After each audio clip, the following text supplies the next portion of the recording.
¿A dónde está papi?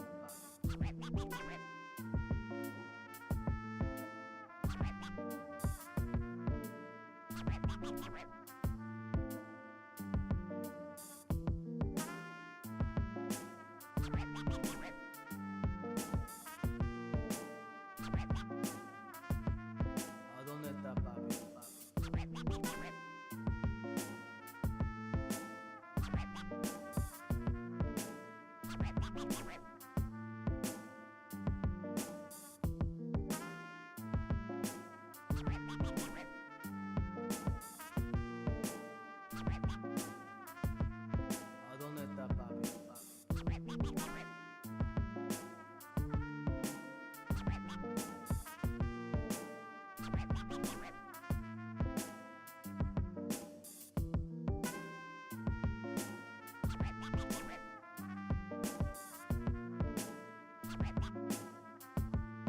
¿A dónde está papi?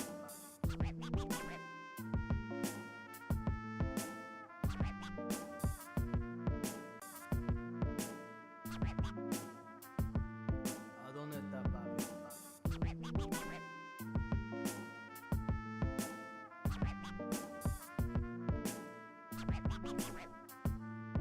¿A dónde está papi?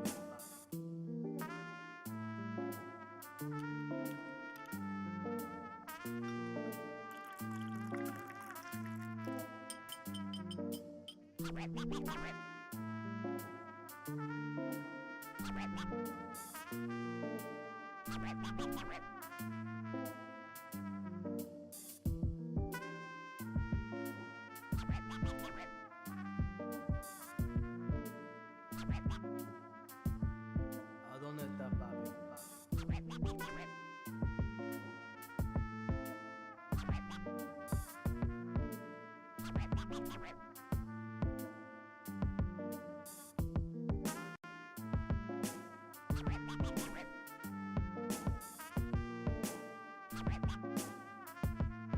¿A dónde está papi?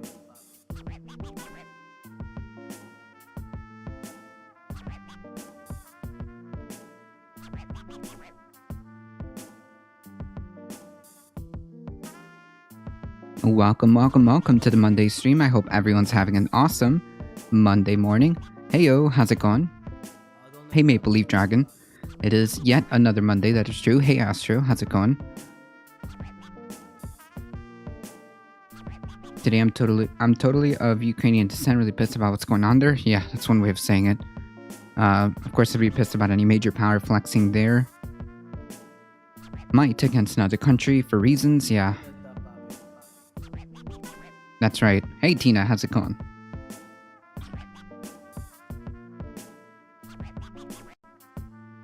No? Okay. There we go. Howdy, Turtle Combat. Yeah, for obvious reasons, everyone should be horrified by war, period.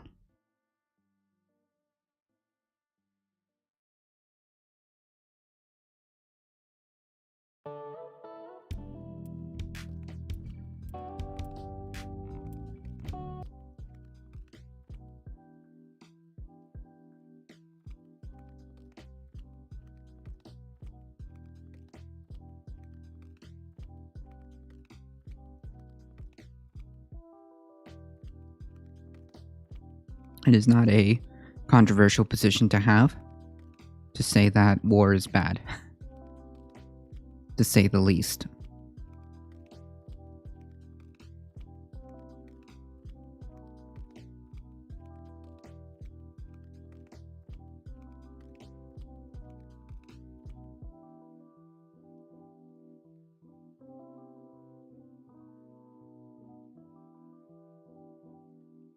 we've got plenty of headlines to go through that we didn't catch up because of all of this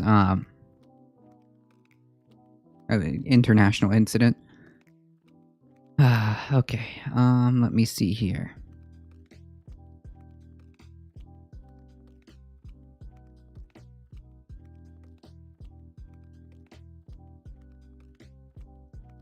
Actually,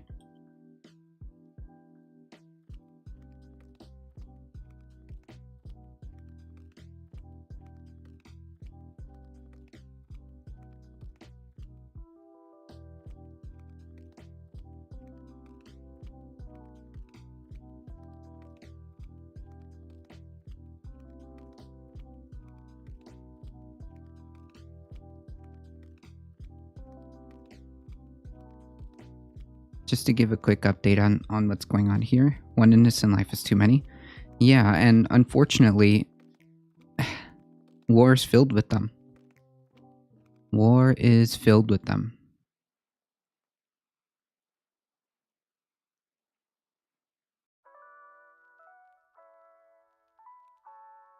Hey, Siscat, how's it going? Did you see the new climate change report? Which one? If you want to link me that, I could have it. I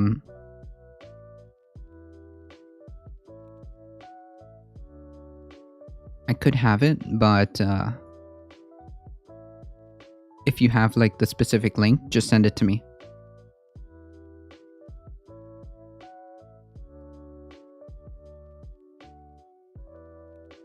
Okay. Yeah, I'm trying to get this to refresh, but it's not quite working.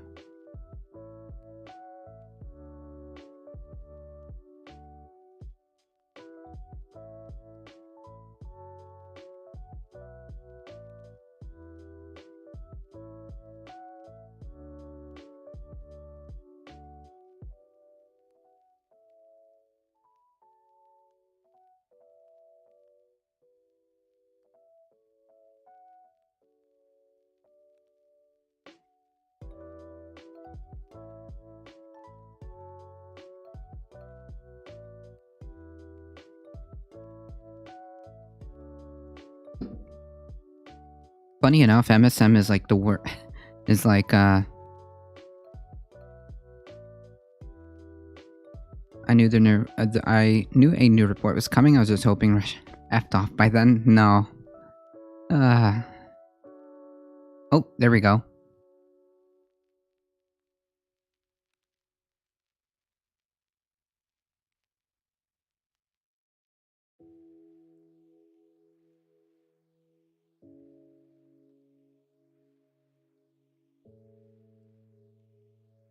Here we go.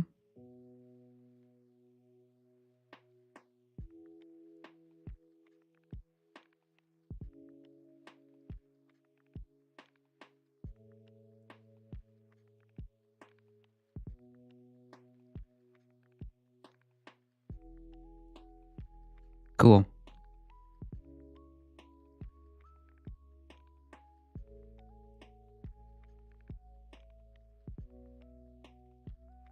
Okay, so this map isn't really working for us, but that's okay.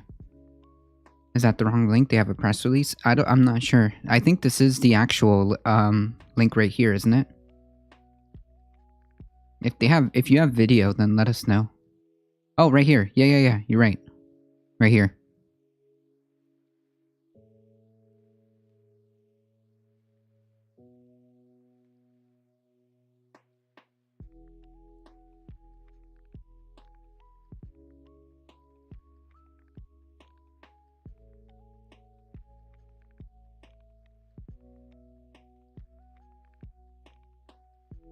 I think the most updates that we've had in this conflict is that there are several countries donating equipment and whatnot to Ukraine.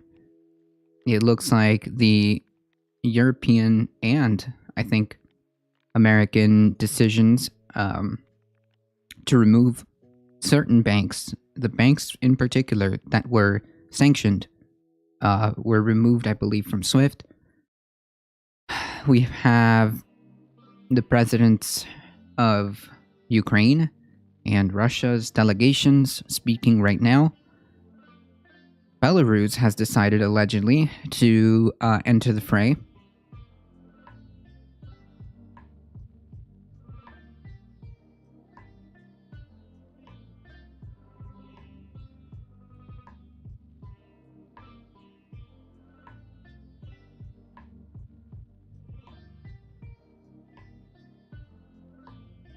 Ukrainians will release prison inmates with combat experience to help fight Russia. Russian stock exchange set to remain closed all day.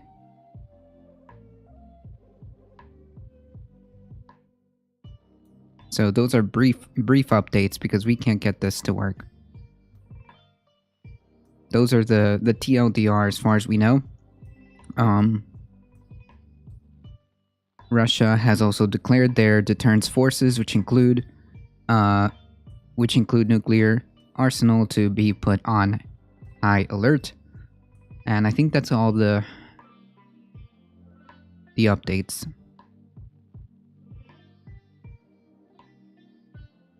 I think it's all the updates as far as I know.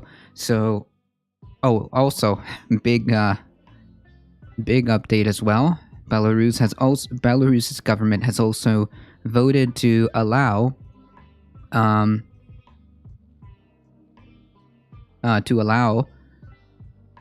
Russians to potentially stockpile or place nuclear weapons on their territories. It seems like it may have been just a symbolic nature. It may have been a strategic way of flexing nuclear muscle from Russia. I have no idea, but regardless, the Belarusian parliament or government has voted to amend that part of their charter constitution to allow, basically, if they want to. It's not that it's 100%, but it's that they can allow, should they want, Russians to place nuclear weapons there as a deterrence. Yeah, none of this is good.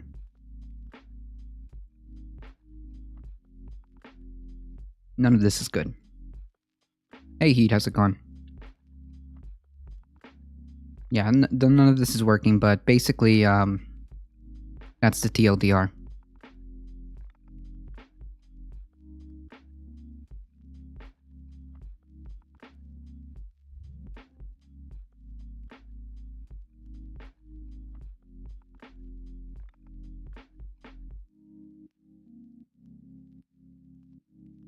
"11 hours ago, Biden to host meetings on Ukraine with NATO, EU, the UK, Canada, France, Germany, Italy, Poland, Japan, and Romania." And this was what I was talking about. 14 hours ago, Belarus says constitutional referendum passes, revoking its non-nuclear status, paving the way for Russian nuclear weapons in the country. Yeah.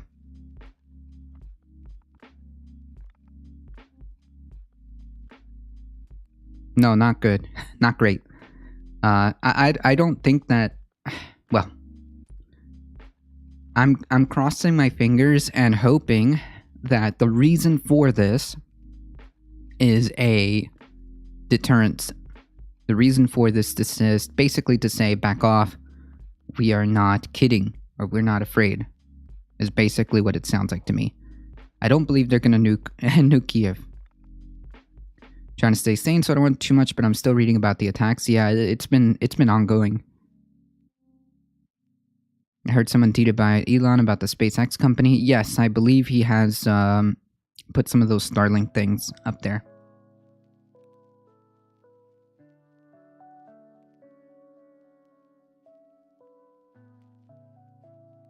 Howdy, Lee Spanner. Have you heard of tactical nukes? Yeah, of course, but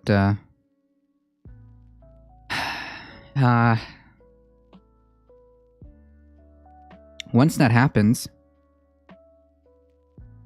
once somebody presses the button, everybody presses the button, their button. So I don't know. It's all up in the air. I think this is more of a deterrence. more grandstanding, because it doesn't look like it's going good for him.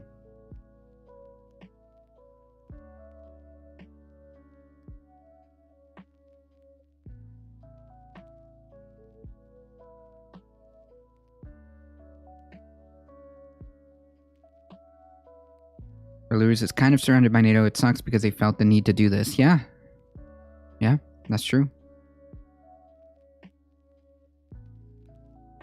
Oh, absolutely, Astro. The thing is, once that happens, it's all bets are off. So I don't know. I don't know if that's on the table.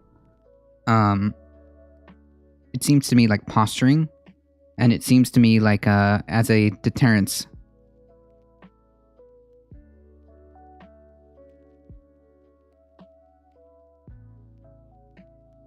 Well, and I have argued that when you invade a sovereign nation, that is a war crime.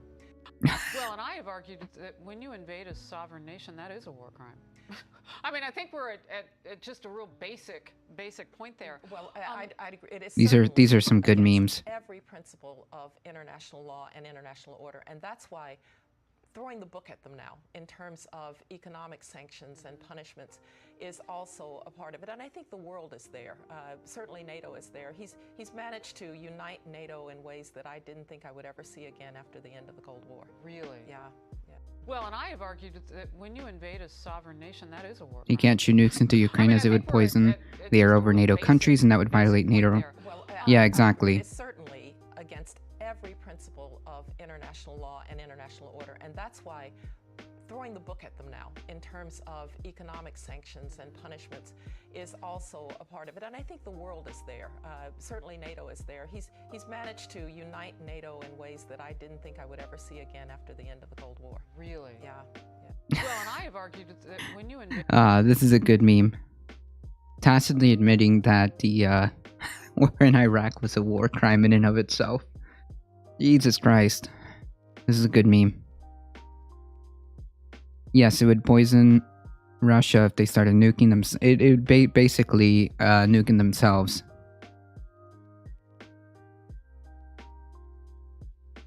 Just to be clear, because you didn't directly get hit by a nuke doesn't mean you're not affected by it. So yeah, it's not gonna be... Having a nuclear weapon go off right next to the country that is attacking is not rational. It doesn't make sense. You would only be hurting your own country.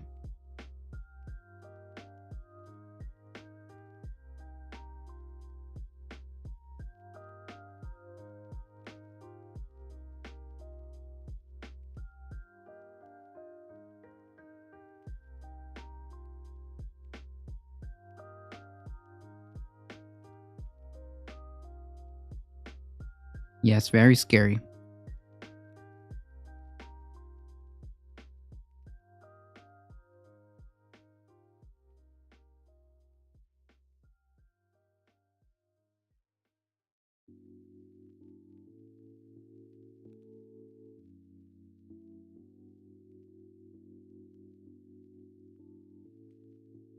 Have you seen thermobaric missiles being shot? No, but if you want to share a video of that, wait, I think you are. Yes, you are a diamond. I think you should be able to share, right? Yeah. Throw out some links in chat. I'm pretty sure you can. If he stops the rhetoric about nukes, it will only start immediate mobilization in NATO at the same time. Yeah, I mean, like, there is already some mobilization. There's been thousands of troops that have been positioned in East NATO countries. This whole thing is a disaster. End time clock is more of a narrative about what's happening today, not a literal clock. Yeah, true. Turn up volume all the way up. Gotcha. 100% up. Okay.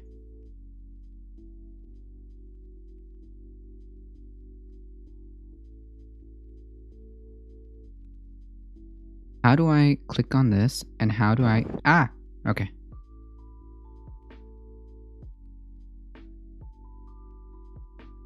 Jesus.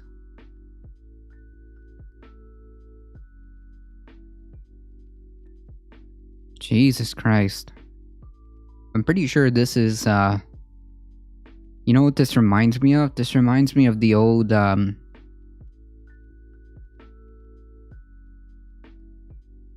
Wait, are these cluster munitions? Wait a minute. This is a huge no-no, isn't it? Oh no, this is not it? Okay, gotcha. Gotcha. Hey, Skiddeer, how's it going?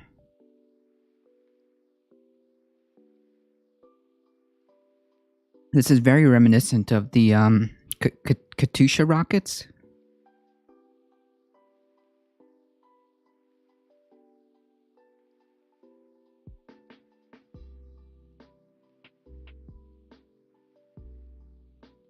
I want to say they are reminiscent of the Katusha rockets. Just, with more, modern way.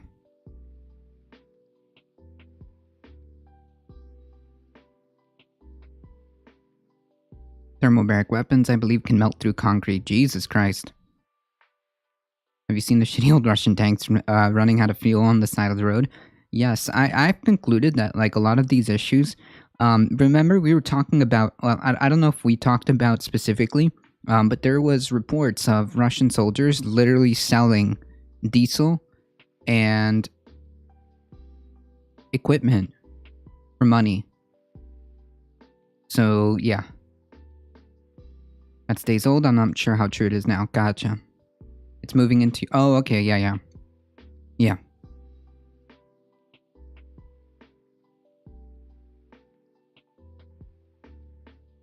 I can't get that live map to go.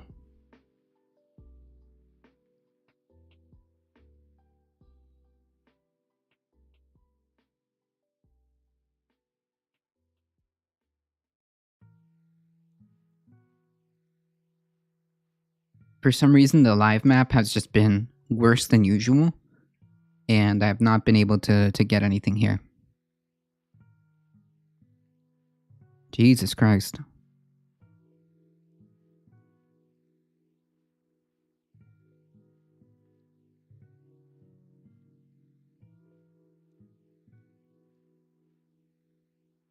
They're air blast weapons. They can suck the oxygen out of the air. Jesus Christ. Imagine having all the intelligence in the world, like human beings, the capacity of human beings, and like pouring all that energy into making these weapons. Pouring all that energy into making like the most brutal, gruesome weapons you can think of.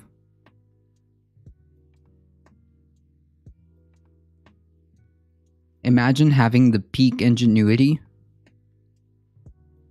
of human technology, and this is what you do with it.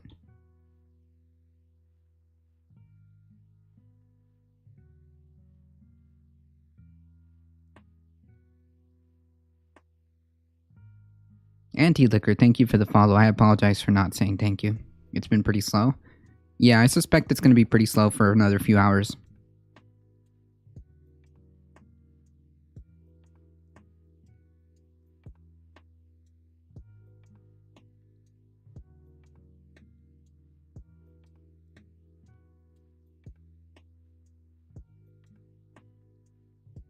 I'm just mad that this live UMap is not working at all. It just gives me constant errors. What's up with the American intelligence? Claiming that Putin is invading due to COVID isolation? What? Nah. I don't know. Yes, this is the remember when we were trying to go over some of the updates that the Belarusian army is getting into the fray? Apparently, this is a Belarusian convoy heading out into Ukraine.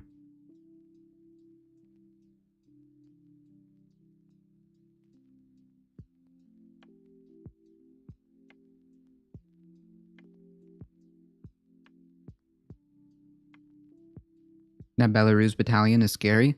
Well, it's scary because it escalates things further. Meanwhile, just keep in mind that this is all happening while while they're having ceasefire talks. All of this is happening while there's ceasefire talks. Or attempting to have a peace talk. Have you not seen that? I see the little tiny updates on BNO, the account BNO, but this live map is just not working at all.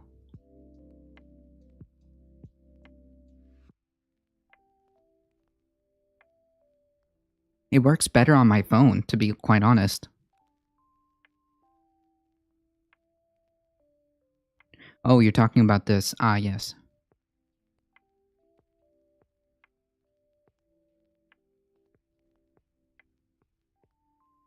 Fears in Washington, COVID isolation has unbalanced Vladimir Putin.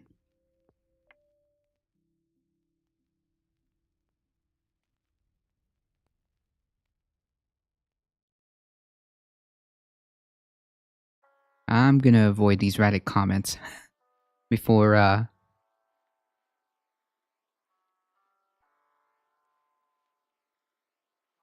let's just go to the source. God dang it. Okay. Anyways, the TLDR I think is pretty clear, yeah? Peace talks are stalling for more support? Maybe. Maybe. I have no idea. Honestly, I want it to end, to be quite frank.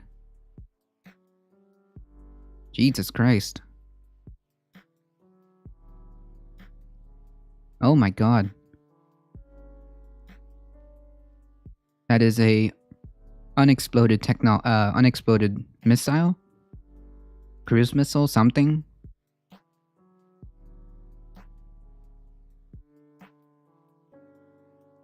Yeah, there's an article. Yeah, the TLDRs. I mean, listen, it could be very well that is a possibility, because we're not seeing a lot of whole rationality going on here, right? I mean, like me and Tina, discussed this yesterday that like, man, this guy is just not acting in a like rational way. These decisions, all of these decisions, just like, I don't know. Maybe there's some truth to that. I have no idea. Hey, Memo for the record. I'm sad at how rabid people get as long as it's an enemy dying. They show videos. Yeah, no, that's no. It's all just a mess. Let's hope it de-escalates. Yeah, I want it to end.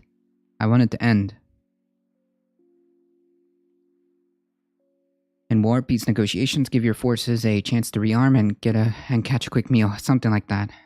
Every time there's a video like that, everyone says it's the shell on the outside of the missile. Huh.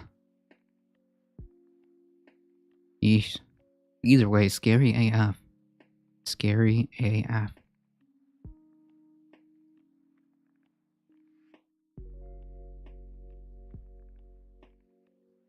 Yeah, I mean, like, I've seen videos of, like, Russian POWs that are literally saying they, are literally saying that they were lied to, that they were just supposed to be doing a routine military joint exercise, and next thing you know, they find themselves in the middle of Ukraine. So, yeah.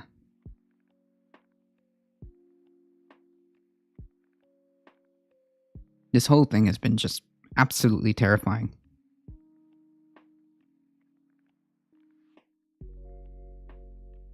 Hey, non-binary superpower, how's it going? Oh, look at that!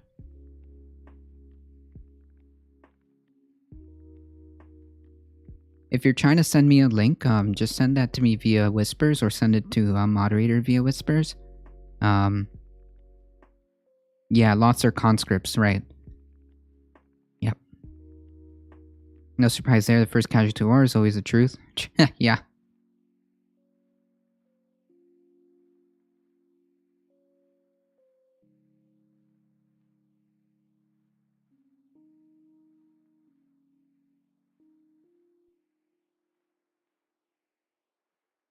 Finally, someone checked their Twitter. Someone checked their Twitter dashboard. I see you, left flank follower.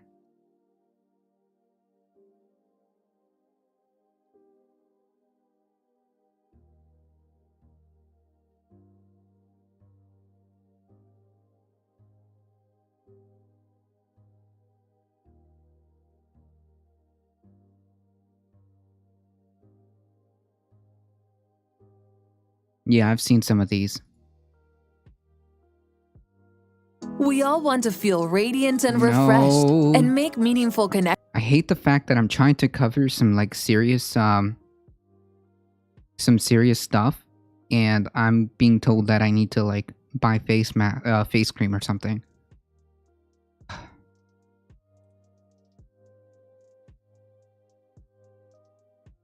Look, I'll just repost what you put, non-binary. I'll just post that.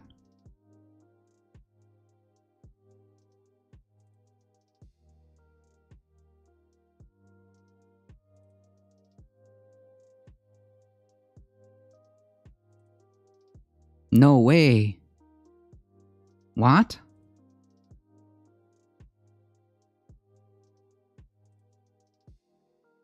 Great minds, I guess. Yeah, no, this is a true quote. What? When war is declared, the first truth is the first casualty. It's official. The Snake Island sailors are advised. Navy confirms they were taken prisoner by Russia. Oh, that's awesome. That's good to hear. But it was supposed to be a well, maybe they didn't know at the time.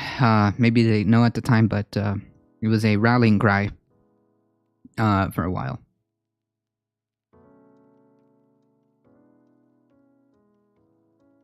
I mean, that's good to hear. At least they didn't die.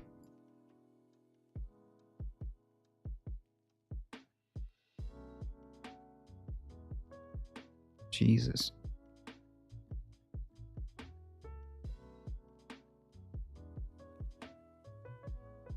Yeah, BBC has no, in the UK has no adverts. Must be nice.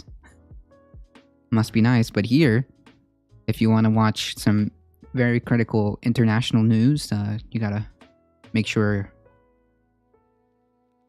You gotta make sure that I sell you some face cream or whatever that advertising was.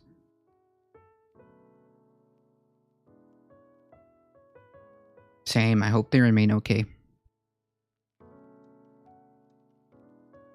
It's just unbelievable to watch all of this unfold, and like, mind you, there's so much stuff going around, internationally. That's just horrifying.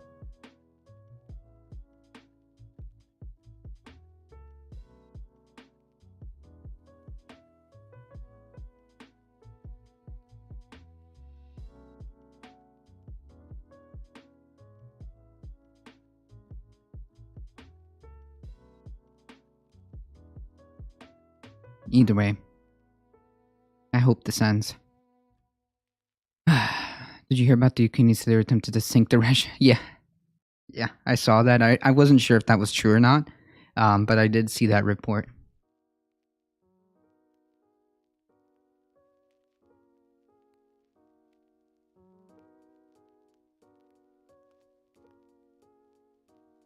Finally, we get some working websites.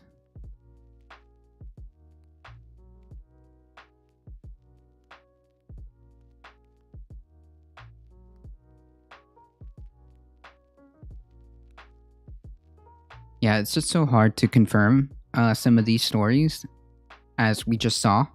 It seems to me like the sailors of that story are perfectly alive and well, which is good. It's just so hard to confirm all of these stories. We just report on the information that we have at the time.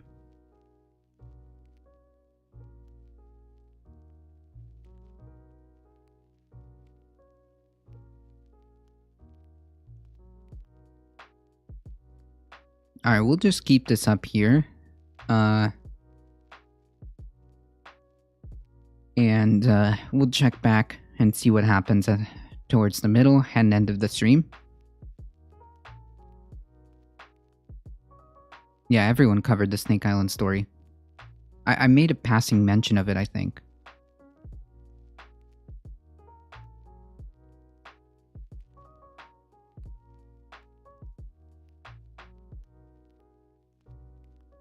Alright, folks.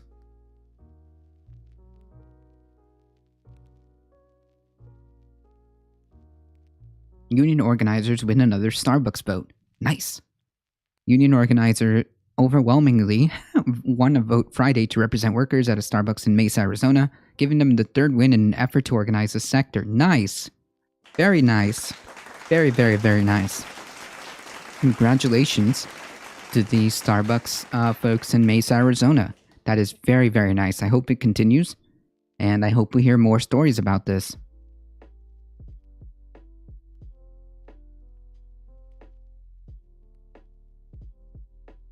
The vote was 25 in favor of the union and only 3 opposed. There was a total of 43 workers eligible to vote. Wow. The union, Starbucks Workers United, SWU, had already won the right to represent workers at 2 stores in Buffalo, but lost a vote at a 3rd store, although it's challenging that election result. The union has also filed to hold additional elections at more than 100 Starbucks stores across 26 states. Nice. Very nice. Very, very nice.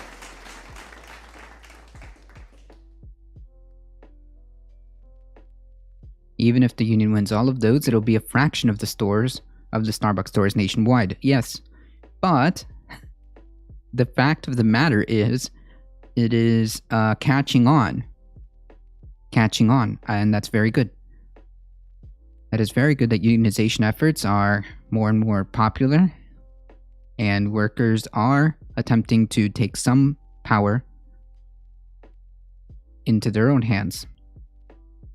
Company filings showed Starbucks had 235,000 employees at nearly 9,000 company-operated stores in the U.S. as of October of 2021. The company is throwing significant resources, including visits by top executives to stores, holding votes to convince employees not to unionize. Yeah, remember, folks, if you have to have the top executive come into your store and beg you not to unionize, it's probably time to unionize.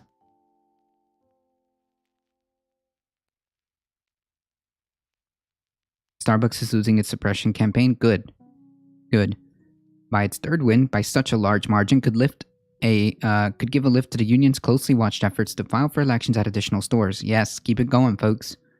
For its part, Starbucks released a statement saying, As we have said throughout, we respect the process and will bargain in good faith, guided by our principles. We hope that the union does the same. Yeah, I'm sorry, but there's nothing good faith about Starbucks' union suppression campaign that has been going on.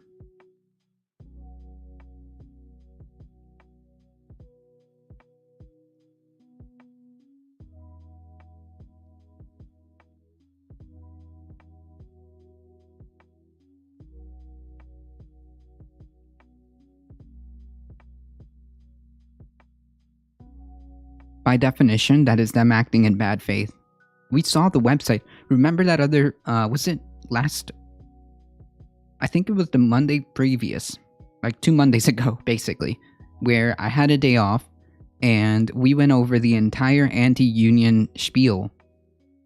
Starbucks has an entire website dedicated to anti-union propaganda. And we're supposed to say that they're good faith.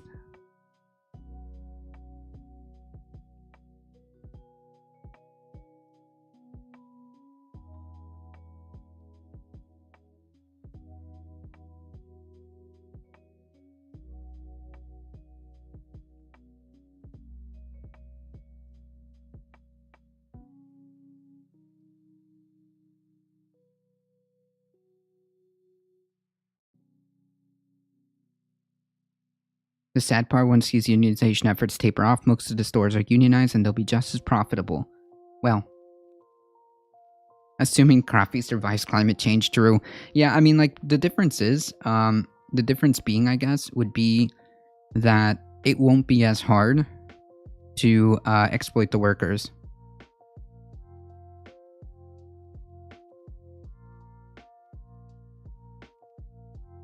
At least there's some type of rebalancing.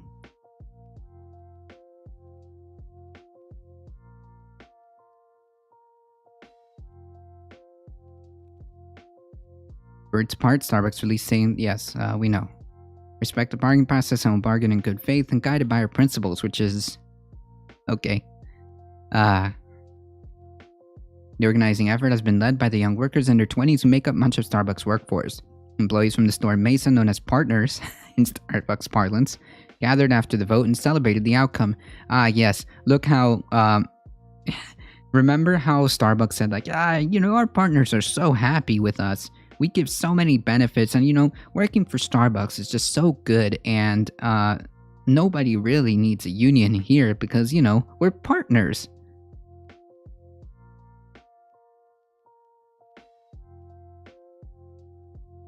Good memes. This is enormous for the entire country across the US. I'm so proud, said Tyler Ralston, one of the partners, on a press call that followed the vote. The numbers reflect how we all feel. Nice.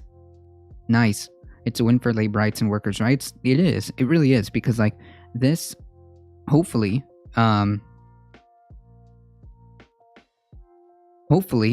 this cascades into more unionization. And these unionization efforts continue. Yes, and free Spotify. I forgot about that. That's right. That's right. Unfortunately, these partners will have to negotiate their Spotify subscription.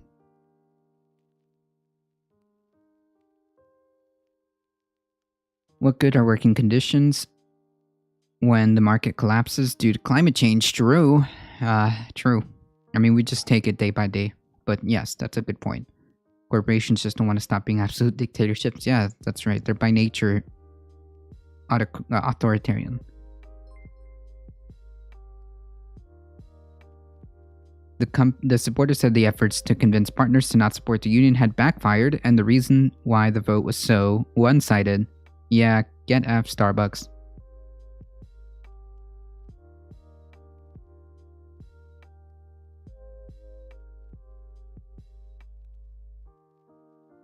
Get F Starbucks.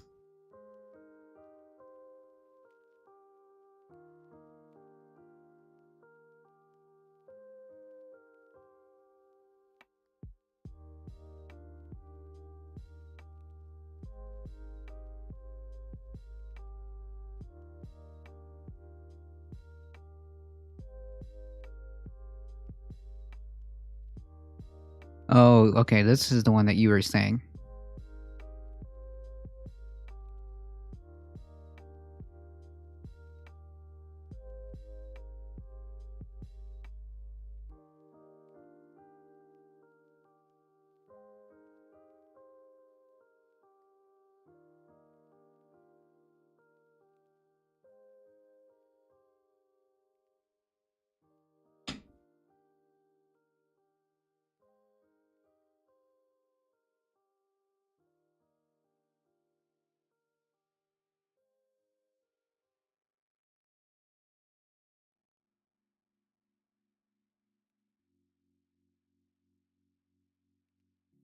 There you go.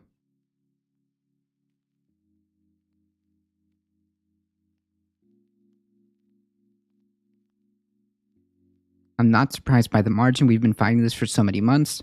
It wasn't one person who got screwed over. This is a great story. I love this. Related article, how a beloved orange tabby cat became the voice of American union voters. Nice. Now that's a story. Now that's a story.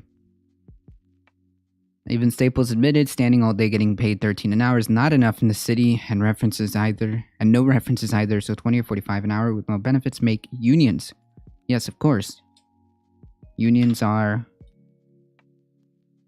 at least somewhat of a tool to kind of balance things out given the circumstances that we're in.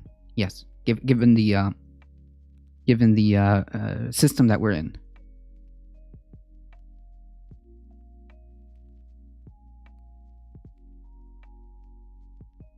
Amazon says it has better pay and benefits than most of its competitors, including healthcare coverage for part-time workers. And imagine dangling this shit over your head. Imagine dangling your own healthcare and being like, you should be grateful that you work here because, like, how else are you supposed to get healthcare? You pleb.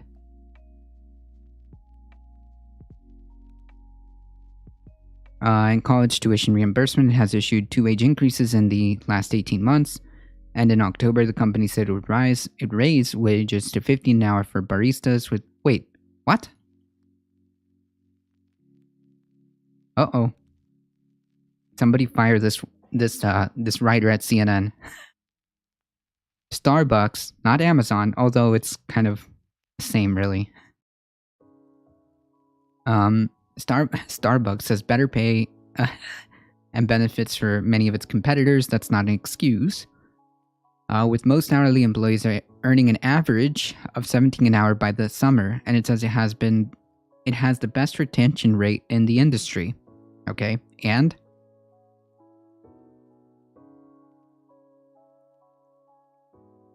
we need to overcome decades of wage stagnation. True.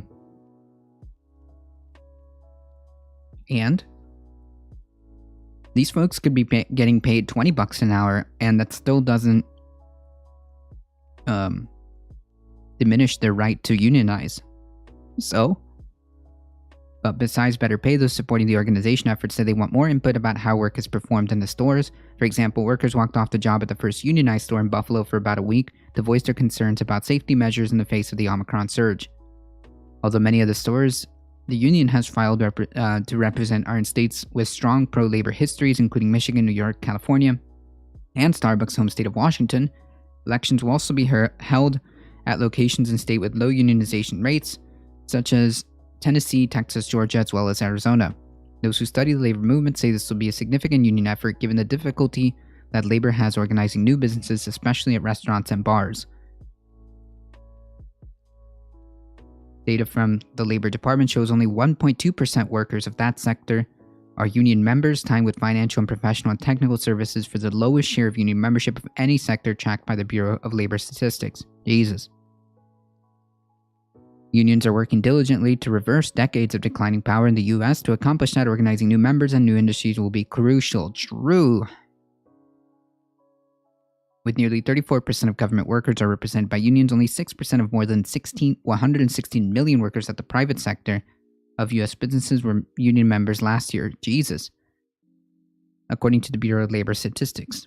The overall percentage of unionized workers still stands at about 10%, which I believe we've kind of mentioned this stat frequently, and has been steadily declining for nearly 40 years, down from 16% in 1983. The first year was actually calculated by the Bureau of Labor Statistics. I think it's significant already. We haven't seen the skill of organizing in these kind of establishments before, said Alexander Colvin, professor of labor relations at Cornell University. Nice. The fact that the union has filed for so many additional elections in the wake of its first wins show the potential for that organizing effort to grow and the importance that a win in Mesa could have had. Nice. Congratulations. Let's get single payer so we don't need to worry about employer-based medical coverage. True. That is so gross. That is so gross that employers can just dangle that over your head as a, let's be real, implicit threat. Implicit threat over their workers.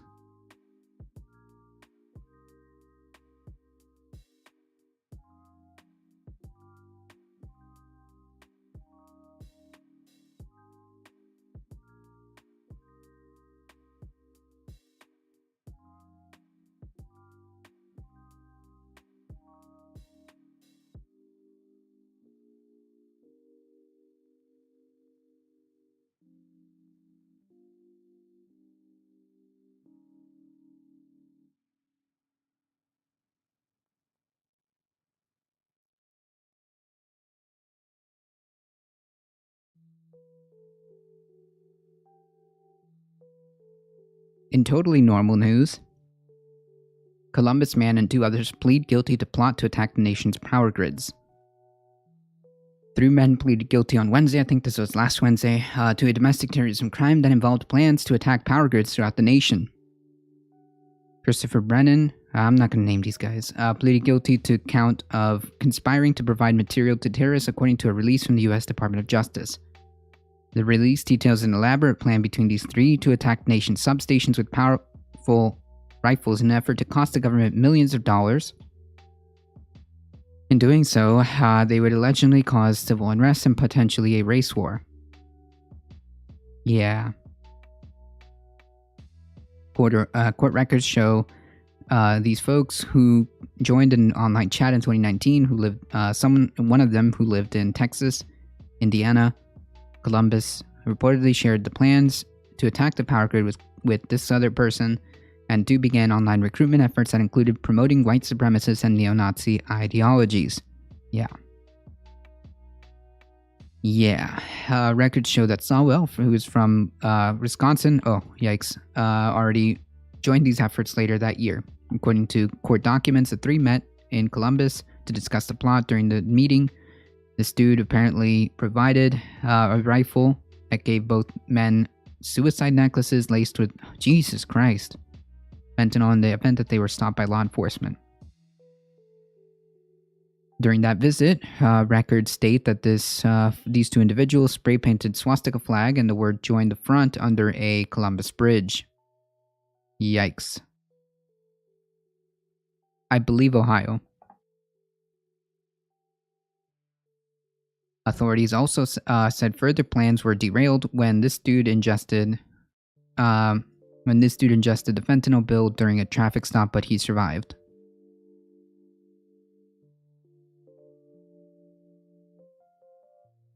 The three face a maximum of 15 years in prison. Yikes. Yeah, FBI Cincinnati special agent. This leads me to believe it's Ohio. Turtle Combat.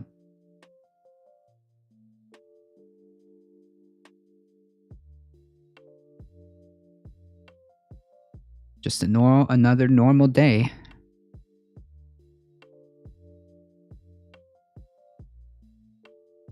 Where we got far-right extremists threatening to do terrorist attacks.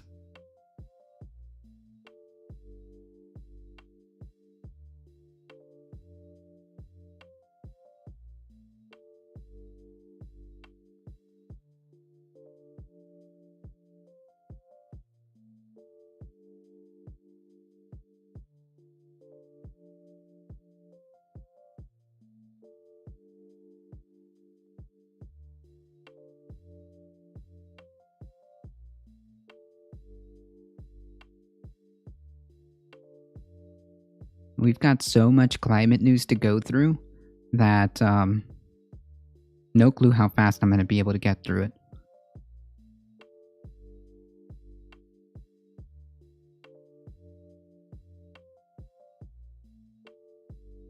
But we will try.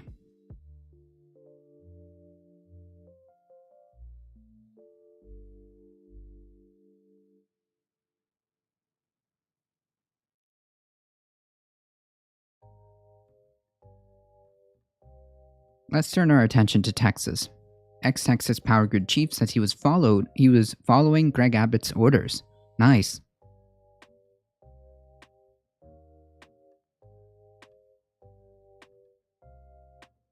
The former head of Texas Power Grid on Wednesday testified that he was just following Governor Greg Abbott's orders instructions when he directed power prices to remain high during the winter's last storm. Nice.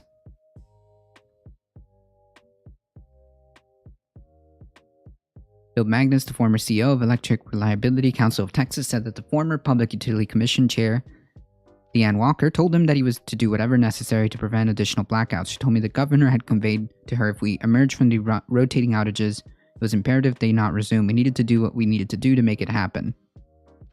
Power prices were kept at the maximum of $9,000 per megawatt hour, more than 150 times the normal price during the last winter's storm. Abbott's spokesperson last year said the governor was not involved in any way in the decision to keep prices at the maximum price cap for days. So he lied. He lied.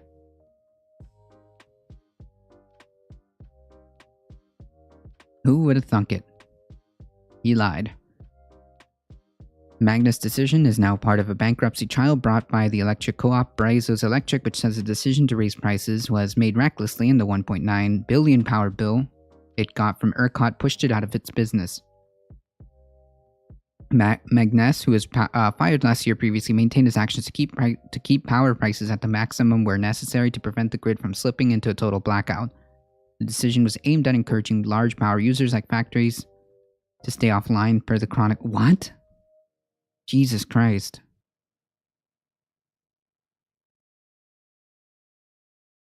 Quote, as Texans would expect, Governor Abbott instructed everyone involved that they must do what was needed to keep the power on to prevent the loss of life. This is the same instruction Abbott gave to the PUC and ERCOT earlier this year to do what needs to be done to keep the power on.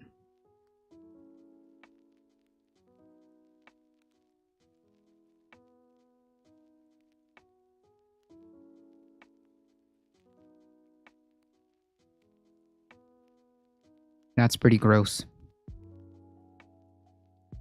That's pretty gross.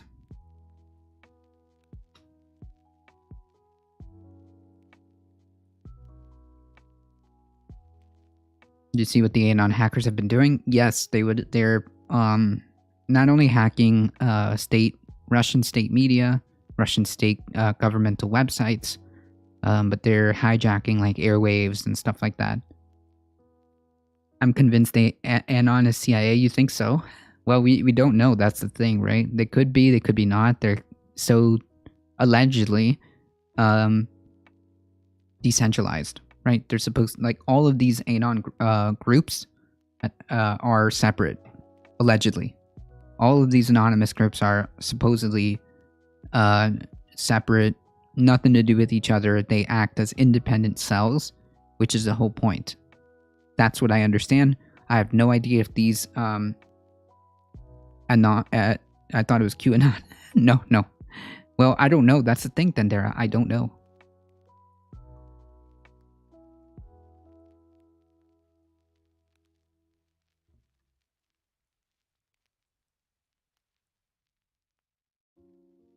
It could just be the CIA this entire time. Who knows?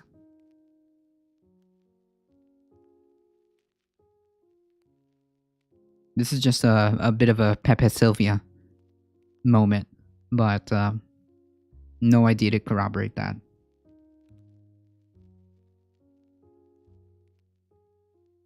No way to corroborate who or what really is anonymous, just that they pop up from time to time, and allegedly none of these groups are tangential.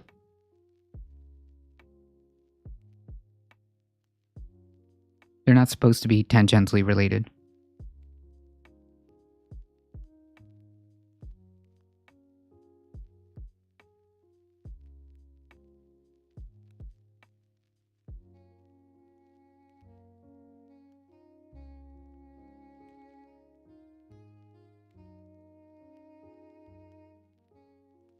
Hold on, folks. Give me one moment. I've always wanted hackers Antifa, anti-capitalists, and attacks banks. I mean, there are some people. I'm assuming that there are some people like that.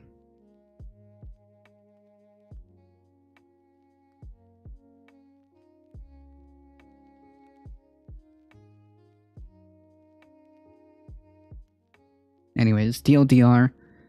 Texas governor actually lied about this entire thing. He did have a hand in attempting keeping energy prices so high that it caused a lot of problems here during a very difficult time, which they could have all prevented had they,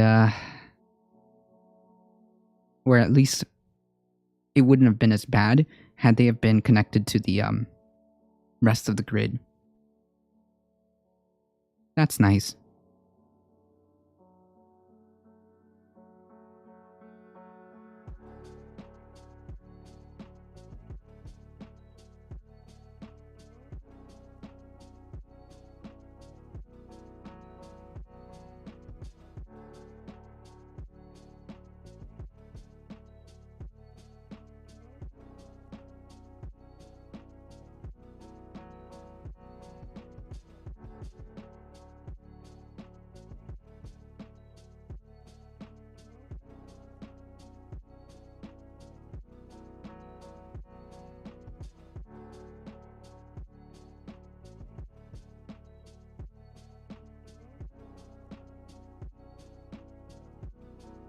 California officials approved plan to crack down on microplastics polluting the ocean.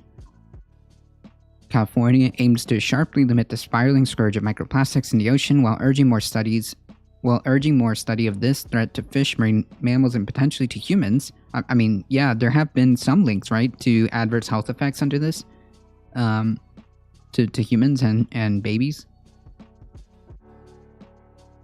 Under a state plan approved on Wednesday, the Ocean Protection Council voted to make California the first state to adopt a comprehensive plan to rein in the pollution, recommending everything from banning plastic-laden cigarette filters and polyester drinking cups to the construction of more green zones to filter plastics from stormwater before it spills into the sea. The proposal reports are only advisory. Okay. With approval from other agencies and legislators required to put many of the reforms into place. But the signaling of resolve from the council members, including Controller Betty Yee, and the heads of the Natural Resource Environmental Protection Agencies, put California in the vanguard of a worldwide push on this issue. We went over another article the other day talking about how the overwhelming majority of people are completely fine with either banning or replacing, eliminating single-use plastics. What this action says is that we have to deal with immediately with what has become a global environmental catastrophe. True. Said Mark Gold, Executive Director of the Ocean Protection Council. We're moving ahead while we continue to learn more about the science. California Natural Resource Secretary Wade Crowfoot added that reducing pollution at its source, we'd safeguard the health of our rivers, wetlands, and oceans and protect all of the people and nature that depends on these waters. Industry opposition has helped kill legislation that would force single-use packaging to be recyclable or compostable. Yeah, I don't get it. Like, listen, if your company is incapable of adapting, and, moving forward in a more sustainable manner, then too bad. It shouldn't exist. Just that simple.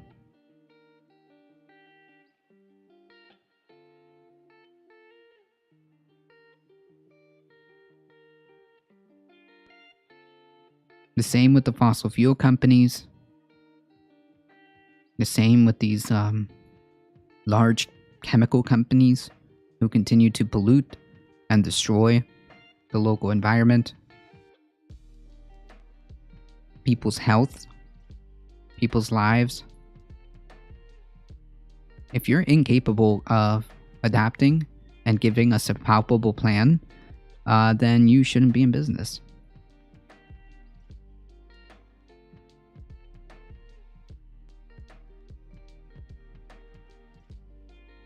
If you're spending all of this time, energy, and resources to help kill legislation that would attempt to maybe, kind of, hopefully, sort of, perhaps, move us into somewhat the right direction, if you're investing in all this time, energy, and resources doing that, then you can absolutely be using that time, energy, and resource to become more sustainable. But voters will have a chance in November to impose those requirements of the California Recycling and Plastic Pollution Reduction Voter Act ballot measure. Pay attention, folks. Would force single-use plastics to be reusable, recyclable, compostable with the goal of cutting plastic waste by 1/4. Jesus Christ. Just ban it. Holy shit.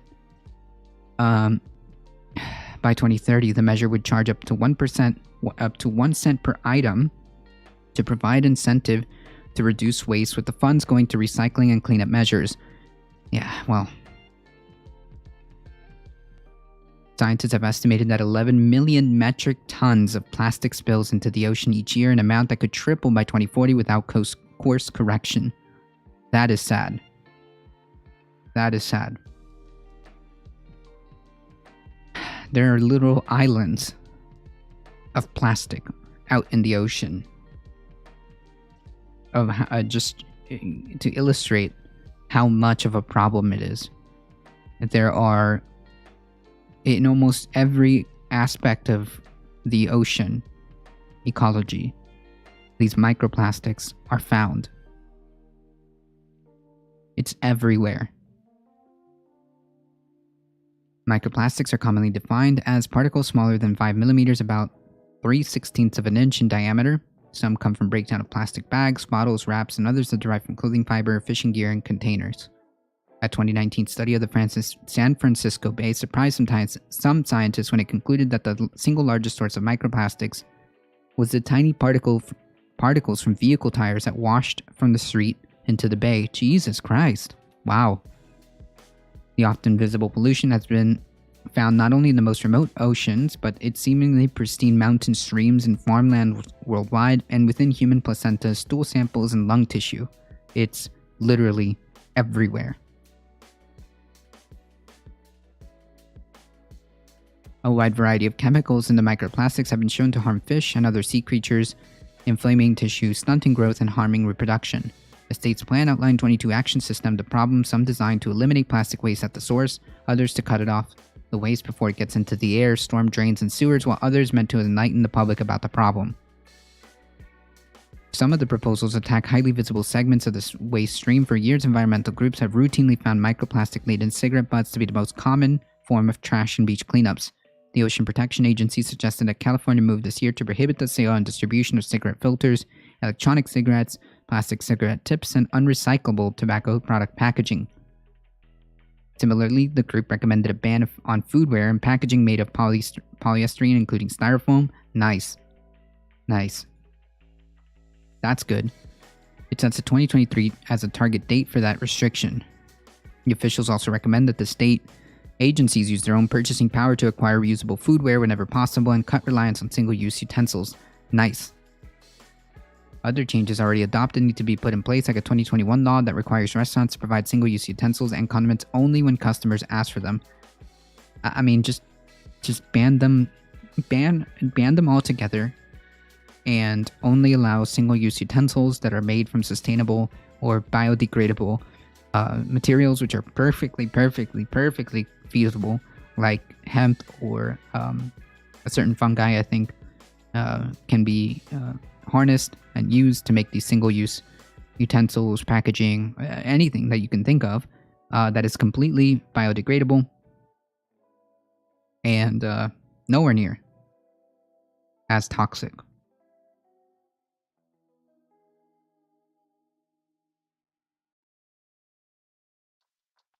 Nowhere near as toxic. The state would also like to see manufacturers produce washing machines that filter out microfibers before they end up in the storm drains. They would like vehicle tire makers to find alternatives that put less micro waste on roadways. It is unclear whether those changes will be mandated or merely encouraged. Yeah, like when it comes to this kind of stuff, like when you ask companies, you don't ask these companies, you have to tell them, unfortunately. For plastics that are not reduced at the source, ocean groups recommend a number of measures to restrict the flow of microplastics into drains, storm drains, streams, and into the oceans. Those solutions sometimes come under the heading of low-impact development that include creation of trenches, greenways, and rain gardens that filter and hold waste before it flows out to sea.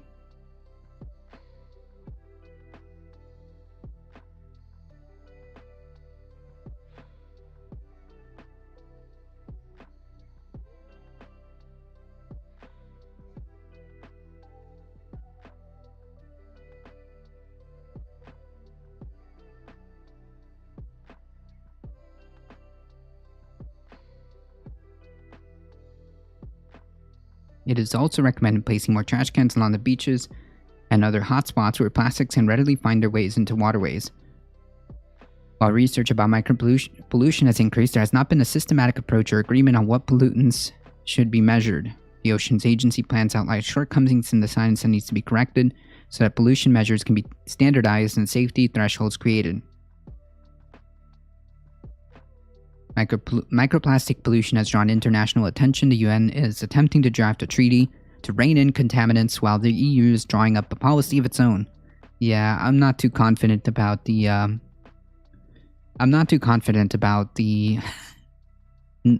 platitudes, the summits that we have that never end up like amounting to much. I mean, it's nice. But the realities are, there's the action behind the words aren't there. I hope that California really does follow through. It remains to be seen. When I'll be happy when I see it in action, in an attempt to kind of maybe sort of hopefully push us maybe in the right direction, especially when it comes to plastics, single-use products, and things like that. Definitely a massive issue that has needed to be solved, acknowledged at least, for quite some time. Hey, Dakapolion, how's it going? Like I said before, we have literal entire islands of plastic. All of this creates so much damage to the ocean's ecosystems, and that domino effects to us. All the fish, marine life, all of this is being affected. And we have so much better alternatives now that are quite readily available. And as far as I'm aware, they are not too much different in price. So there's really no reason. And again, if you believe, or I should say, if you're a company that is incapable of moving, hey kitty,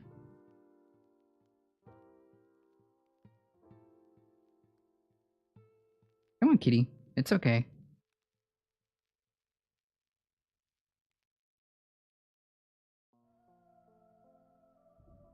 Kitty,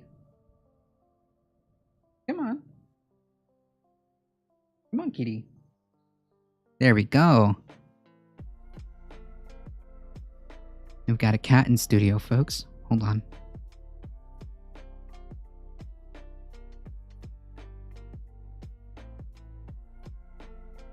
Say hello, Bakita. Hello. Purring up a storm.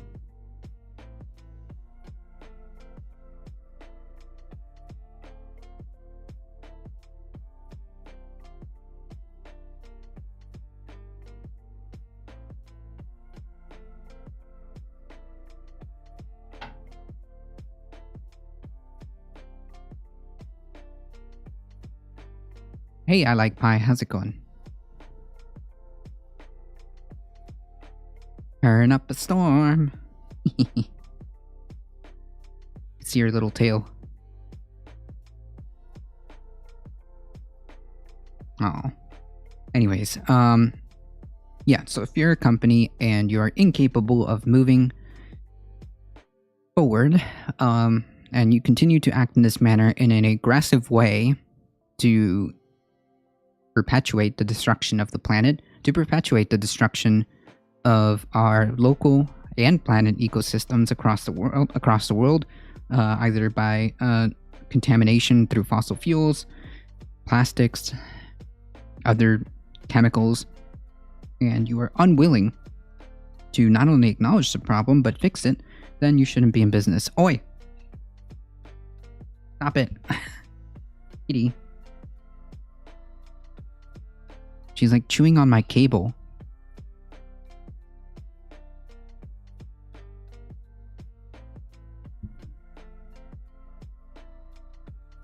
Kitties don't eat headphone cables. Pretty good. It'd be better if the telemarketers would leave me the hell alone. I'm not interested in extended warranties for a car that I've never owned. Oh man, let me tell you, that is like a constant, okay? That is a constant. If they could reach, if these people who are like, for extended warranties could reach you via smoke signal, they would be sending you smoke signals.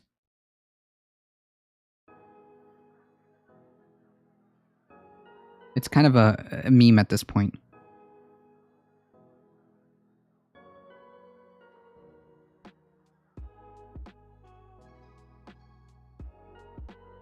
You're not wrong. True. Oh, Kitty. How about you just hang out here, okay? And quit chewing on my cable.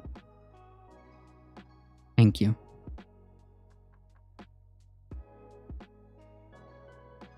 No, stop it.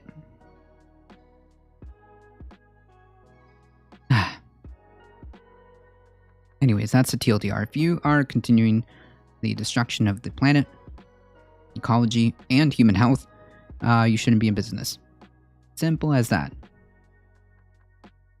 This is just kind of breaking news in terms of the climate, energy, I guess, all of that. Out of all of that related topic, Germany has just announced that it's going to stop chewing on my cable. Or, god damn it.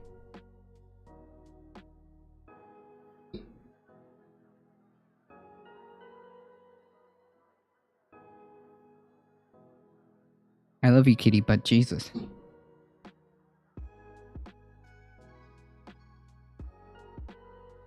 I don't know what her obsession is with trying to chew my cable.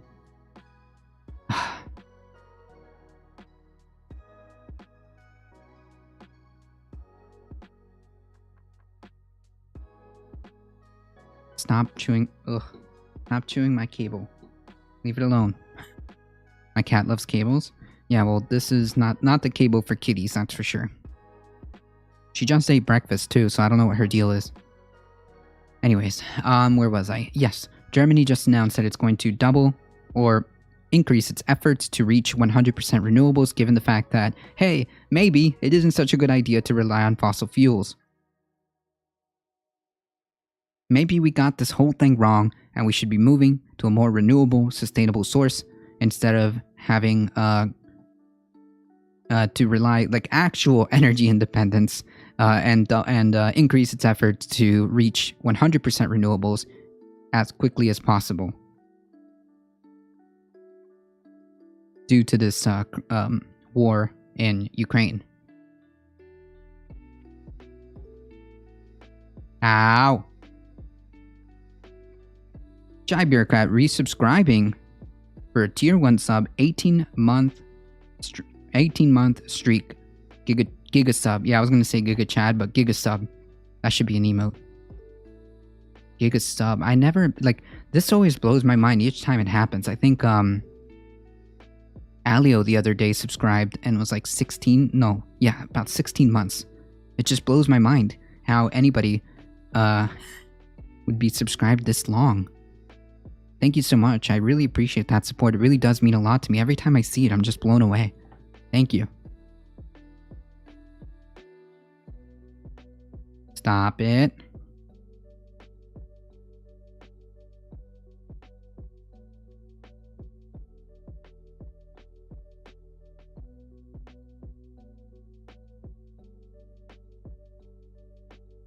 I'm like having to hold my cable in one hand over here.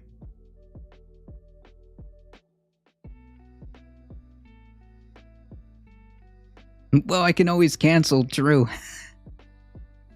True. Oh, no. No, I really do appreciate it. Your support is what makes this channel go. I'm always blown away. Never in a million years I would imagine to be reading a tier 1 sub at 18 months, let alone I never imagined seeing like the message someone subscribed to cat okay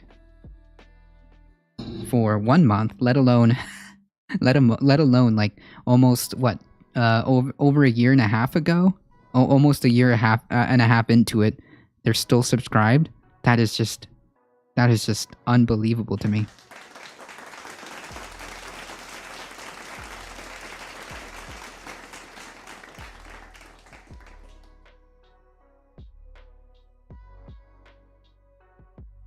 I should be getting close to a sub baby. That's 9 months, right? That just blows my mind.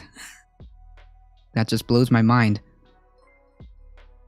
Mask up, Karen. Thank you for the follow. I appreciate that. First. Howdy.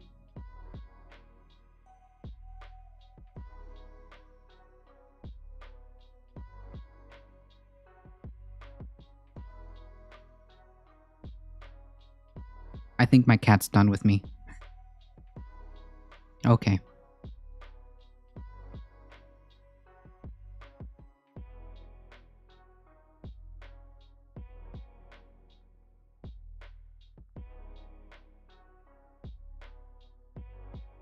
Appreciate that. Appreciate all the support. Thank you, guys. Come on. See if we can get a quick update.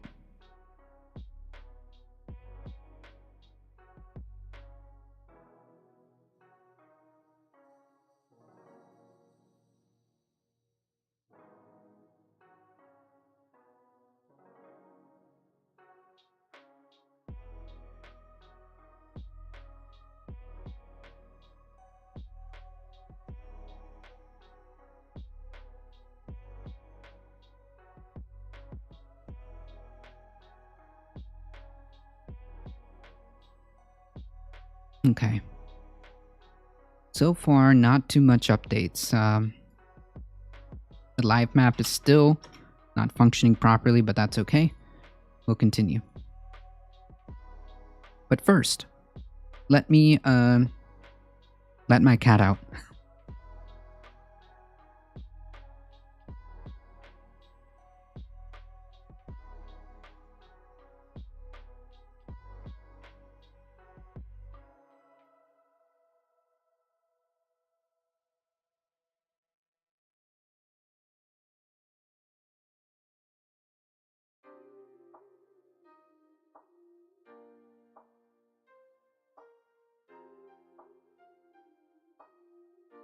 It looks like she did not like the fact that I kept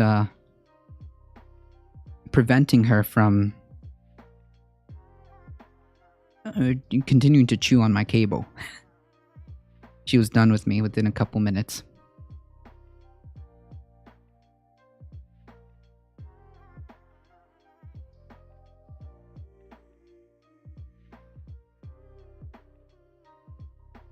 If you guys haven't done so already, make sure you hit that follow button. You get 5 free emotes, and one of those is Makita the cat. I got cat fur all over me. Alright.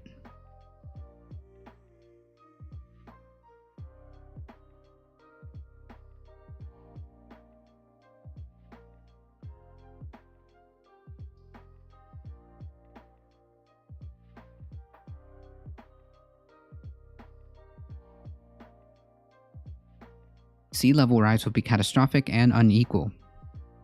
Last week, a group of federal agencies released a report detailing the dire consequences of sea level rise in the US. On average, it projects up to 12 additional inches in the next 30 years, the same amount that the country has seen in the past century. Yeah, so just keep that one in mind for perspective. Between now and the year 2100, coastlines may an average of 2 feet of rise thanks to emissions already in the atmosphere. So locked in. Good memes. And up to 5 feet more if humanity fails to cut its emissions between now and then. We're doing great, folks. Emphasis on average. The reality is that different stretches of the coast will see wildly different rates of oceanic creep. By 2050, the average rise will be 4 to 8 inches along the Pacific, 10 to 14 along the Atlantic, 14 to 18 along the Gulf. So what gives if melting glaciers are loading all the oceans with extra water? Shouldn't all the coasts be experiencing sea level rise equally? No. No. The issue, it's also, I think, that what the land is made up may also have effects. The issue comes down to quirks of physics, how fast the land itself is sinking, and the characteristics of the coastal water. Just comparing two cities on different coasts neatly illustrates what a striking difference these factors can make. Galveston, Texas, where the land is slumping, could also see about 2 feet of rise by the year 2050. Mind you, that's only 30-ish, 28 years from now. Do I have that right? Yes. 28 years from now, we will, most of us, I assume, will be here when this happens. Meanwhile, in Anchorage, Alaska could see 8 inches of sea level drop thanks to the fact that its land is actually rising following the departure of long-gone glaciers. Okay. Take a look at this interactive map that came out with the report, which was produced by agencies including NASA, NOAA, and the USGS. On the left, you can play with the timescales and switch to different scenarios, which is over here. Start. Stony Progressive, thank you for the follow. I appreciate it.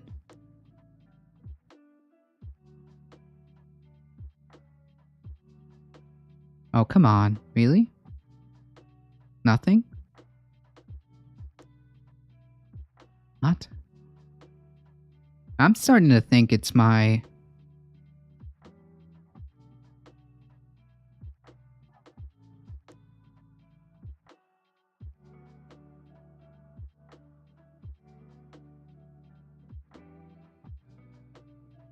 I'm starting to think it's my computer.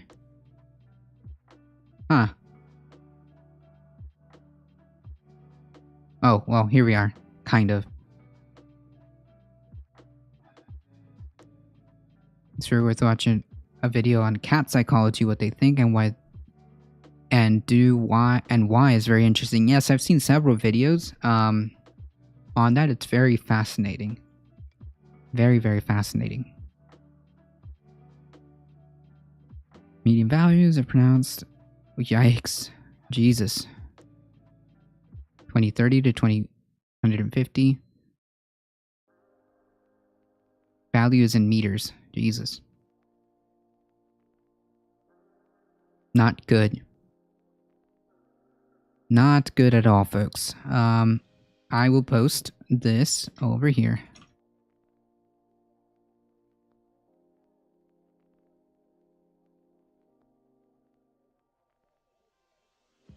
On the left, you can play with the timescales and switch different scenarios and the researchers use and project which different rates of global sea level rise in the future.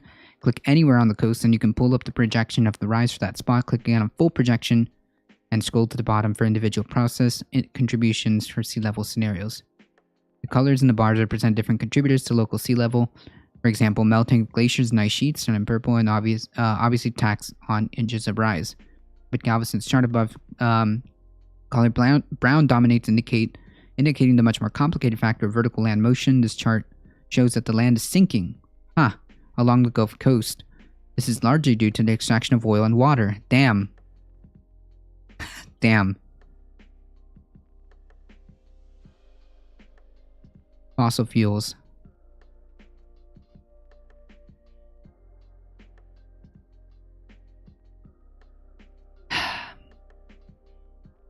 The phenomenon which makes the ground crumple like an empty plastic bottle. The phenomenon is known as subsidence, and it can happen when the groundwater is over-extracted, as is also the case in Indonesia, Mexico City, and California's San Joaquin Valley, or when sediments naturally settle over time, which, of course, that takes a very, very long time for that to do naturally.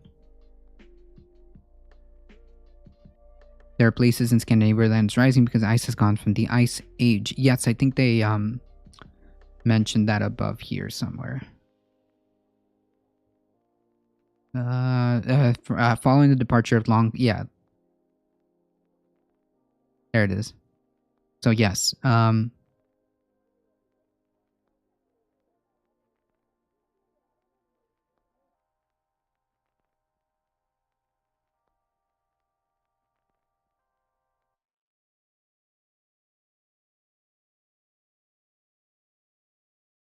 In the map above, red means the land is adding elevation and blue means it's losing it. By contrast, Alaska is very red because it's going through a period of uplift, basically bouncing back from the area that was covered by glaciers thousands of years ago. This is known as a glacial isostatic adjustment. Think about how when you sink into a memory foam mattress, when you get up, the material takes a minute to fill the void the body created. That's the same thing that's happening to the land. Huh. Wow.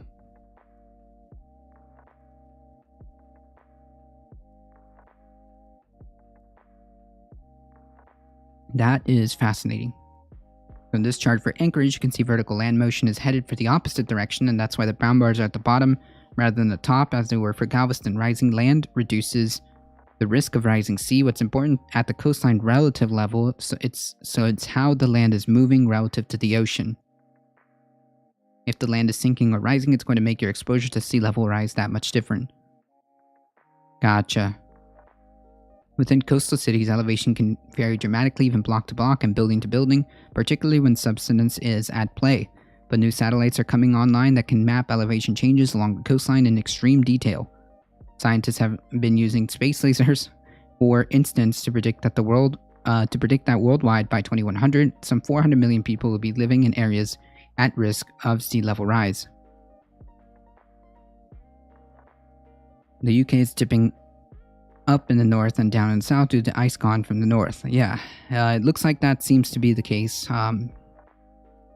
as explained above. In these charts, you also notice blue parts of the bars, which represent stereodynamic sea level, or changes in the physical process of the ocean, for instance, the currents and temperatures. Temperature is a critical factor for determining sea level rise because warmer water takes up more space. Huh. Interesting. Yes, space lasers. Not the Marjorie Taylor Greene space lasers. Relax, everybody. A warmer body of water like the Gulf is literally bigger than a cooler one, like the Pacific or off the Alaskan coast. Indeed, about half of the global sea level rise comes from water simply being hotter.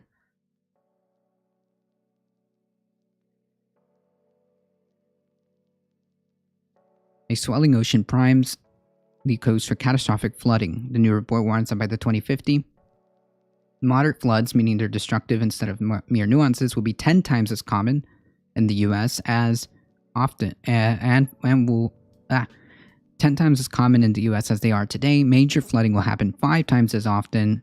I think we went over something like this. I remember seeing this. Because climate change has raised the baseline sea level. The baseline is going to go up over time because of global warming, and you still have all these things that are traveling on top of it. You have tides, storms, hurricanes. These are known as compound events. That makes sense. These are known as compound events. Hurricanes are extremely destructive in part because they're shoving a wall of water on shore. If sea levels are already high, they're making that wall taller still. Climate change is also supercharging those hurricanes, true. Since the storms feed on warmer waters, a warmer atmosphere also holds more water. Another quirk of physics that helped with last year's Hurricane Ida to devastate New York with floods. Jesus. Yeah. So the water from a storm, hurricane or otherwise, piles on the higher baseline of sea level rise, overwhelming stormwater systems. You could have heavy precipitation on top of already high sea levels, which is going to keep water from being able to exit urban areas. Yeah. Since University of North Carolina at Chapel Hill hydrologist Antonia Sebastian, who studies the Gulf Coast but wasn't involved in the news report. In the new report, we're seeing that when it rains, the rain has nowhere to go, so it's ponding on the roads. That's scary.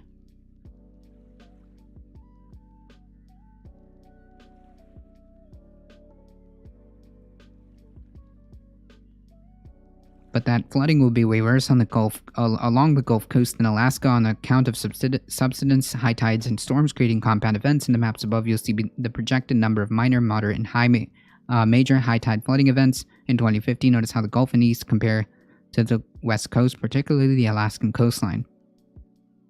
Knowing which areas are likely to flood can help legislators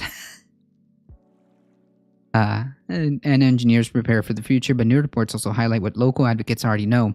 At least fortunate Americans are the most at risk. True. Gulf Coast cities singled out in reports like Galveston already heavily populated. Many have low-income communities and flood zones. Historically, it's been inequity where we build across the U.S. that includes its disadvantaged low-income minority communities that are being pushed into the floodplains and places that are highly vulnerable to flooding. Yeah.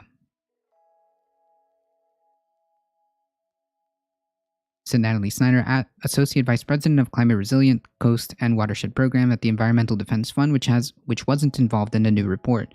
We think that the coastlines are wealthy, but there's a lot of areas that are exposed to sea level rise that are low-income communities. Yeah. With less coastal plant life, the water from storms moves further. That's also true. This seems to be true also. Particularly in Florida, with the degradation of the mangroves, have also been a problem because they're supposed to be, one of the theories is that they're also supposed to be a defense against hurricanes and stuff like that. Yeah.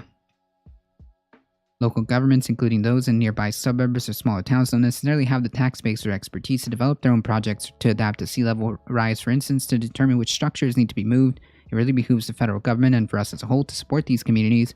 Give them capacity, give them the technical expertise to help define their own future.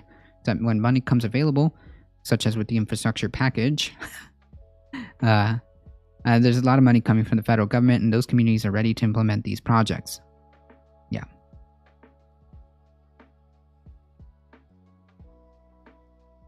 One of these ideas people have explored is building seawalls, which I think that I think that's nonsense.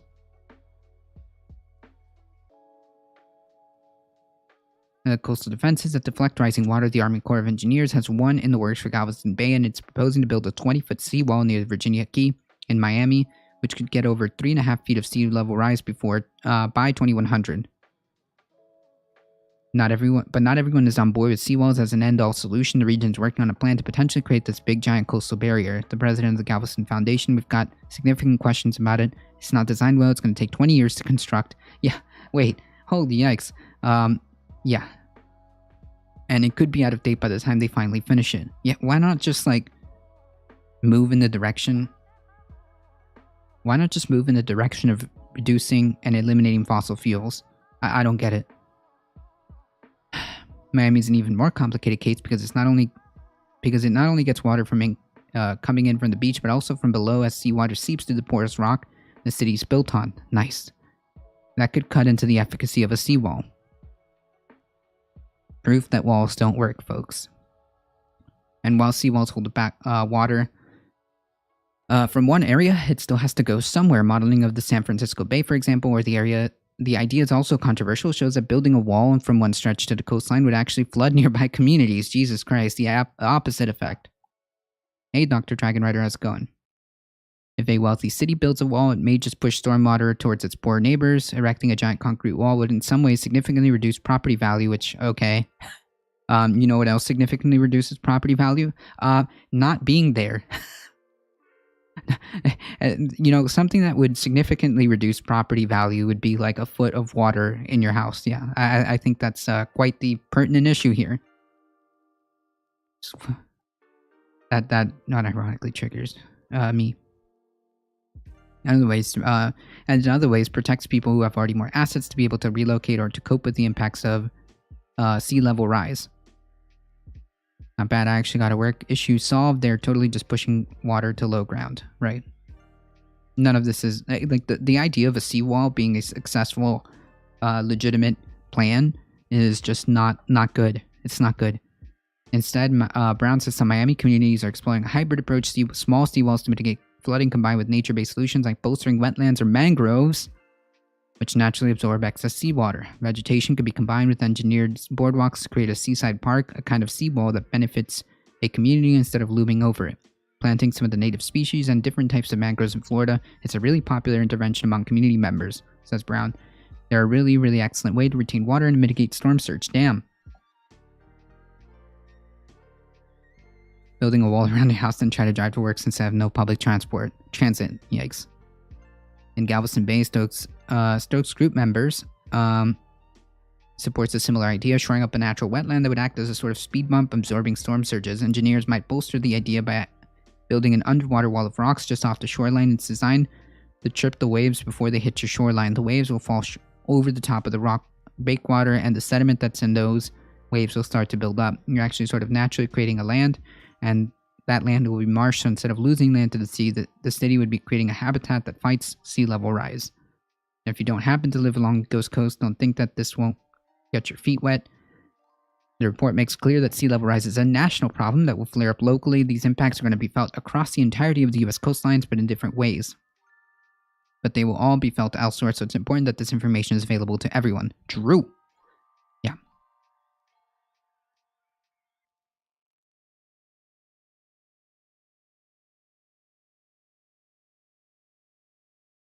The TLDR means sea level rise is a massive problem, and attempting to build a wall is not going to fix it. It's no.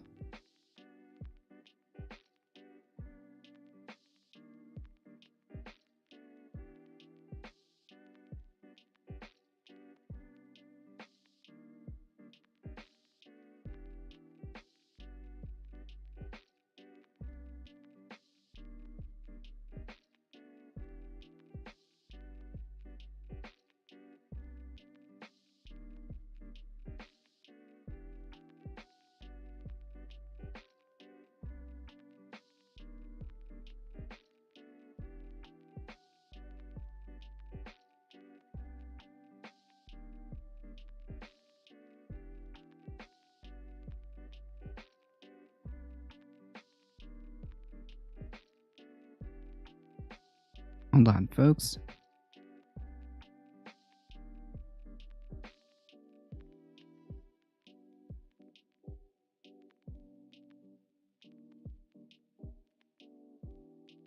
Okay.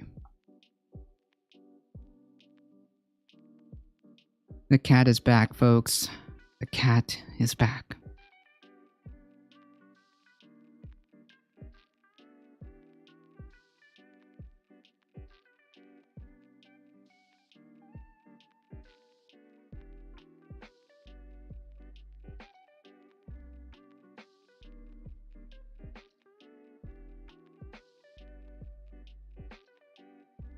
Well, a lot of the beaches here, in Miami, is not real.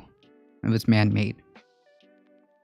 You can come up here, but you can't start chewing on my cables.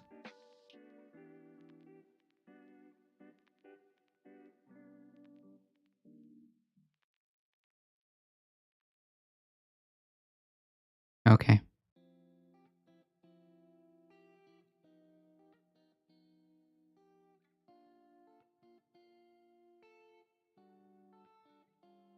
Government climate advisor says cutting fossil fuels to lower energy bills. Nice.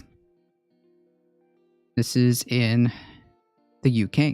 The best way to ease consumer pains. And by the way, this has been the idea, the notion to decouple from fossil fuels to cut energy prices and to cut dependability on fossil fuels has been echoed by the German government, as they are going to expand their efforts to do so. The best way to ease consumers' pain from high energy prices is stop using fossil fuels rather than drill for more of them. True. Some Tory MPs want the government to expand production of shale and North Sea gas, saying it would lower bills, but advisors said the UK produced gas would be sold internationally and barely reduce the consumer price. They said wind and solar panels, as well as home installations, are better routes. Nice. Yes, they ship in sand from to make beaches, and I believe that would be the case here. Not sure where that sand comes from, though.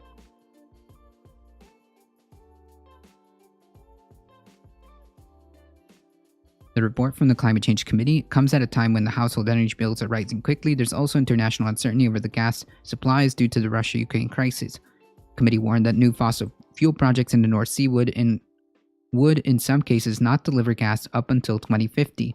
So, yeah. Just stop trying to prop up this horrible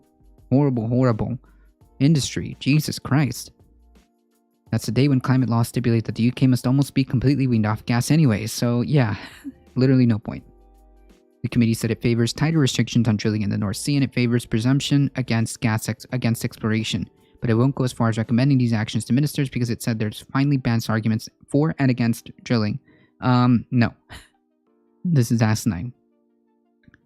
British produced gas, for instance, is extracted, causing less damage to the climate than imports, though it's impossible to say whether other exporters would reduce their own emissions in the future, which then argument goes out the window. What's more, there's so-called a windfall tax that might be imposed on the rising profits of oil firms and the cash given back to consumers. These uncertainties make the decisions on whether to drill more in the North Sea must be left to the ministers. Oil and gas industry feels it has a strong case because of its lower than average emissions. No, the oil and gas industry feels it has a strong case because it only cares about profit. Environmentalists are angry that the committee hasn't followed the recommendations of the IEA and ruled out further fossil fuel exploration because enough has been discovered already. We think that within the UK, with its diversified economy and its historic emissions, should be the ones leading the way to recommend no further oil and gas exploration. True, said Doug Parr from Greenpeace to BBC News. Chris Stark, chief executive of the CCC, said the committee was disappointed with the UK oil and gas industry's ambitions to cut its own operational emissions. It said the industry could lower pollution by reducing methane venting and electrifying oil platforms. No, just get rid of them altogether. And it warned that oversupply of hydrocarbons globally would blow the Paris Climate Agreement out of the water. Newsflash: the Paris Climate Agreement is kind of a good meme. Lord Devon said the committee chairman was emphatic about the need to continue to the path away from burning gas. True. He said that if the UK followed through with green policies outlined by the Prime Minister, it would cut 100 pounds off bills in the future. He said average home bills would have been 40 euros lower now if the former PM David Cameron hadn't scrapped schemes to insulate UK as part of an initiative to cut the green crap Mark ascribed to one of his aides, which led to the assault against energy-saving programs. Yeah, screw you. A spokesperson for the Department of Business, Energy and Industrial Strategy welcomed the report as acknowledgement that carbon budgets can still be met if new oil and gas fields are developed. There will be continued and ongoing demand for oil and gas in the coming decades as we transition to cleaner. Yeah, I don't buy this argument. Like, this is basically saying, like, you know, we need to progress. We need to move ourselves into the future. But you still give credence to the same thing that's causing these problems. No. Where's the innovation? Craig McKinley said one of the most vocal MPs calling for the increased North Sea drilling, said the CCC advice had finally acknowledged that UK domestic gas production creates jobs, but so can the implementation of renewable energies, can reduce energy prices, so can the production of renewable energy, and help towards energy security, which also can be achieved by renewables. The report comes a day after think tank Green Alliance accused the government of wasting millions of pounds on propping up North Sea oil and gas. Tax relief and subsidies have made the UK one of the most skewed tax environments in the world for oil and gas production. The report estimates that fossil fuel companies received nearly £10 billion in tax relief. Nice. Must be nice. Instead, those $10 billion could be used to propagate renewable energy. Relief for exploration. This happened between 2016 and 2020. 4 years wasted. 4 years wasted. Gone down the drain. Well, $3.7 billion was granted in tax relief for decommissioning costs. But the report warned that revenue is expected to drop from the mature basin as remaining resources become harder to extract. We already went through the problems with the continuation of extracting oil in this manner, as it has an effect on sea level rise. If you disturb the ground, it causes a lot of problems. So, yeah.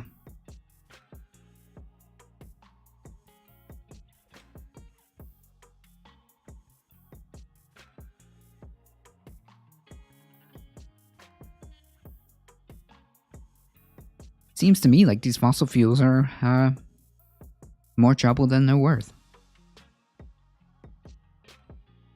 In every aspect. In every aspect.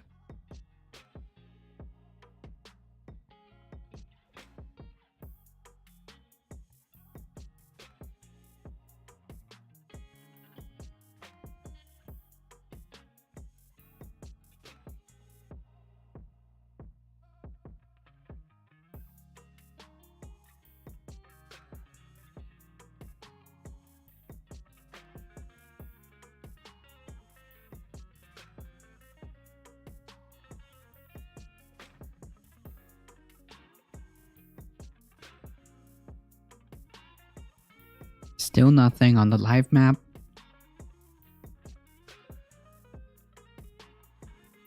Beach Boys are not Wild Boys. If everybody had a seawall across the USA, then everyone could surf to the wall of USA. True. That's a good meme.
Can't get this live map to work.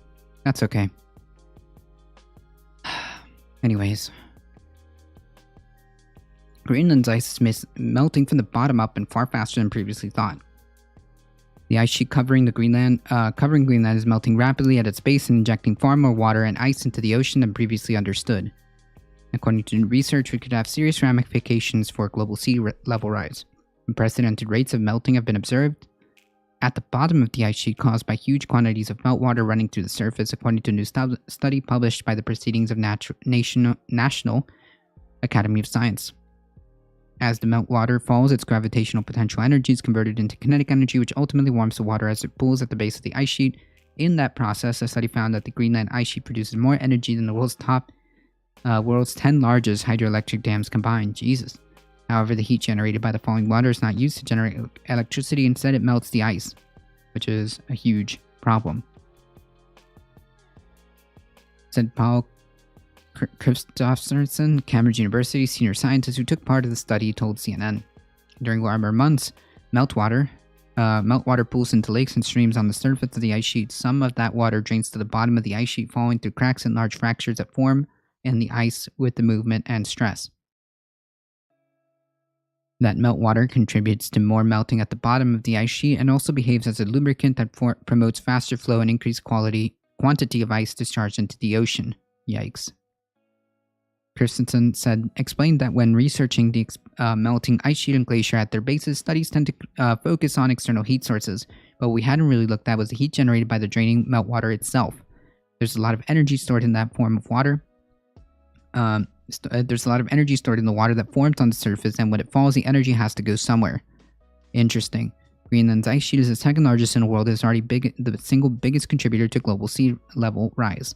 The ice in Greenland is melting on the surface faster than snowfall can keep up, so there's quite a big loss from the melting. In a substantial part of the ice, we get melt rates which can be up to 5 or 6 centimeters a day. Holy yikes. Yeah. However, directly measuring conditions at the base around 1 kilometer below the surface poses challenges, particularly in Greenland where glaciers are among the world's fastest moving. The Cambridge researchers teamed up with scientists at the University of California, Santa Cruz, and the Geological Survey of Denmark and Greenland for the study. It focused on the Stork Glacier, a large outlet from the Greenland ice sheet. To measure melt rates, the researchers used a technique developed by the British Antarctic Survey called the phase-sensitive radio echoing sound, a process by which they can measure the thickness of the ice. It's a method that previously had been used on floating ice sheets in around Antarctica. We weren't sure that the technique would also work on a fast-flowing glacier in Greenland, said Toon-Jan Young, the first author of the study who installed the radar system in the Stork Glacier.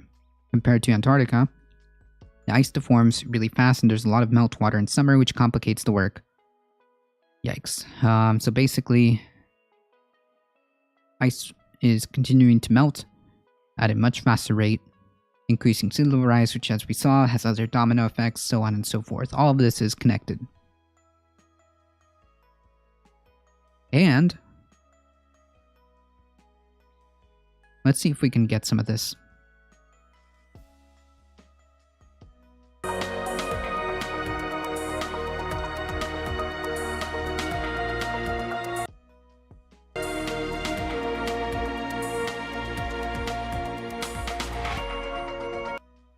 Zones. I should also add good afternoon and good evening. Welcome to this press conference by the Intergovernmental Panel on Climate Change.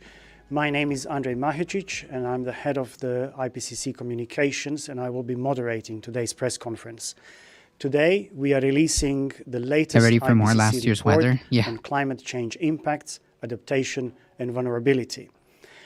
We will be also presenting the scientific findings related to it. We have several distinguished speakers today.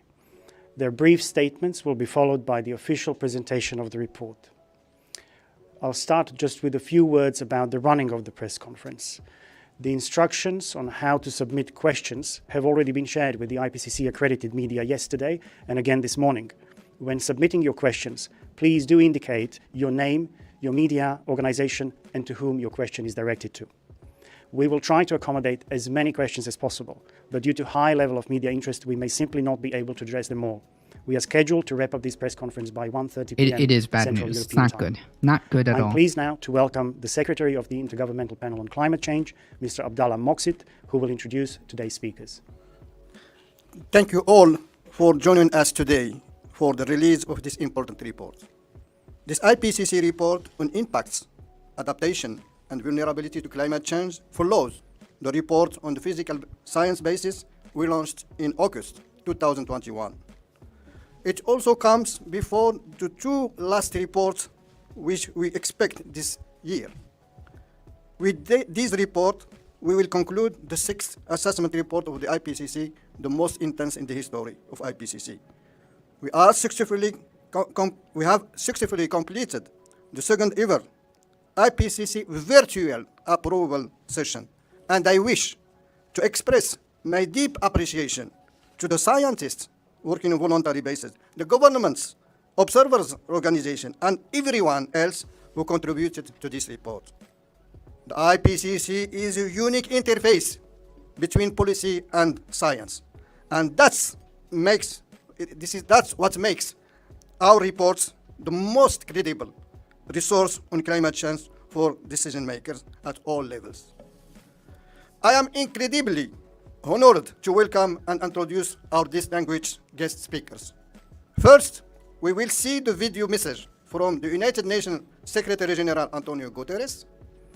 Today, we will also hear from our chair, the IPCC chair, Professor Hussolli, and the two heads of our parent organizations, the World Meteorological Organization Secretary General Professor Petri Talas, and the United Environment Programme Executive Director, Dr. Inger Andersen.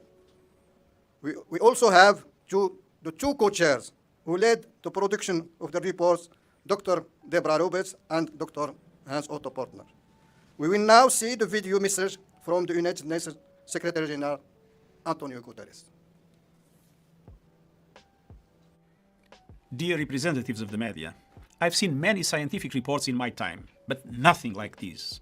Today's IPCC report is an atlas of human suffering and a damning indictment of failed climate leadership. With fact upon fact, this report reveals how people on the planet are getting clobbered by climate change. Nearly half of humanity is living in the danger zone now.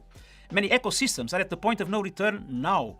Unchecked carbon pollution is forcing the world's most vulnerable on a frog march to destruction now. The facts are undeniable. This abdication of leadership is criminal. The world's biggest polluters are guilty of arson on our only home. It is essentially to meet the goal of limiting global temperature rise to 1.5 degrees. And science tells us that will require the world to cut emissions by 45% by 2030 and achieve net zero emissions of greenhouse gases by 2050. But according to current commitments, global emissions are set to increase almost 14% over the current decade. That spells catastrophe. It will destroy any chance of keeping 1.5 alive. Today's report underscores two core truths. First, coal and other fossil fuels are choking humanity. All G20 governments have agreed to stop funding coal abroad. They must now urgently do the same at home and dismantle their coal fleets. Those in the private sector still financing coal must be held to account. Oil and gas giants and their underwriters are also on notice. You cannot claim to be green while your plans and projects undermine the 2050 net zero target and ignore the major emission cuts that must occur this decade. People see through the smokescreen. OECD countries must phase out coal by 2030 and all others by 2040. The present global energy mix is broken. As current events make all too clear, our continued reliance on fossil fuels makes the global economy and energy security vulnerable to geopolitical shocks and crises. Instead of slowing down the decarbonization of the global economy, now is the time to accelerate the energy transition to a renewable energy future. Fossil fuels are a dead end for our planet, for humanity, and yes, for economies.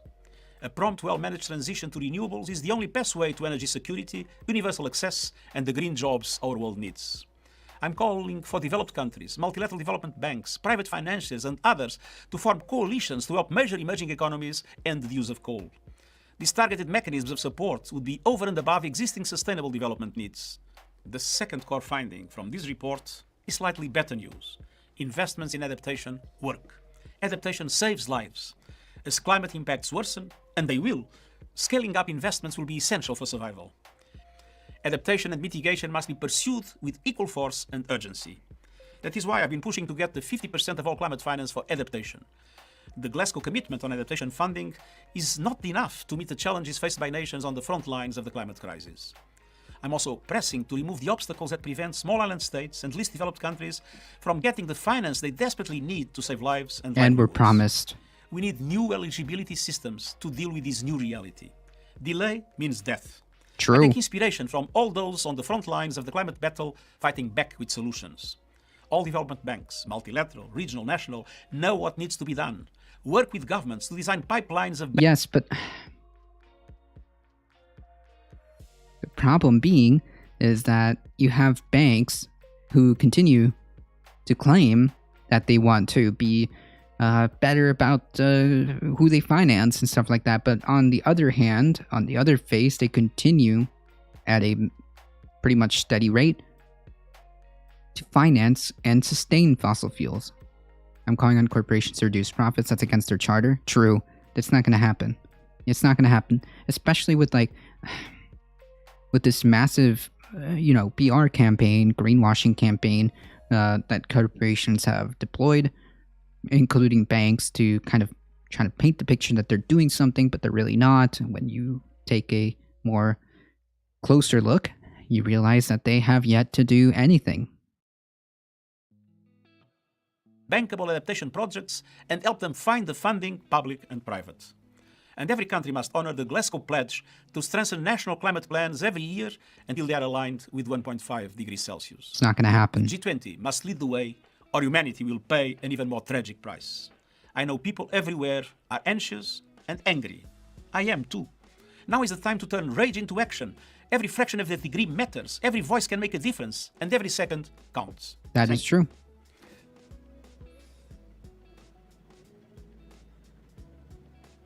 Following Secretary General's message, I now invite the Chair of the Intergovernmental Panel on Climate Change, Dr. Hwa-Sung Lee, to take the floor. Thank you very much.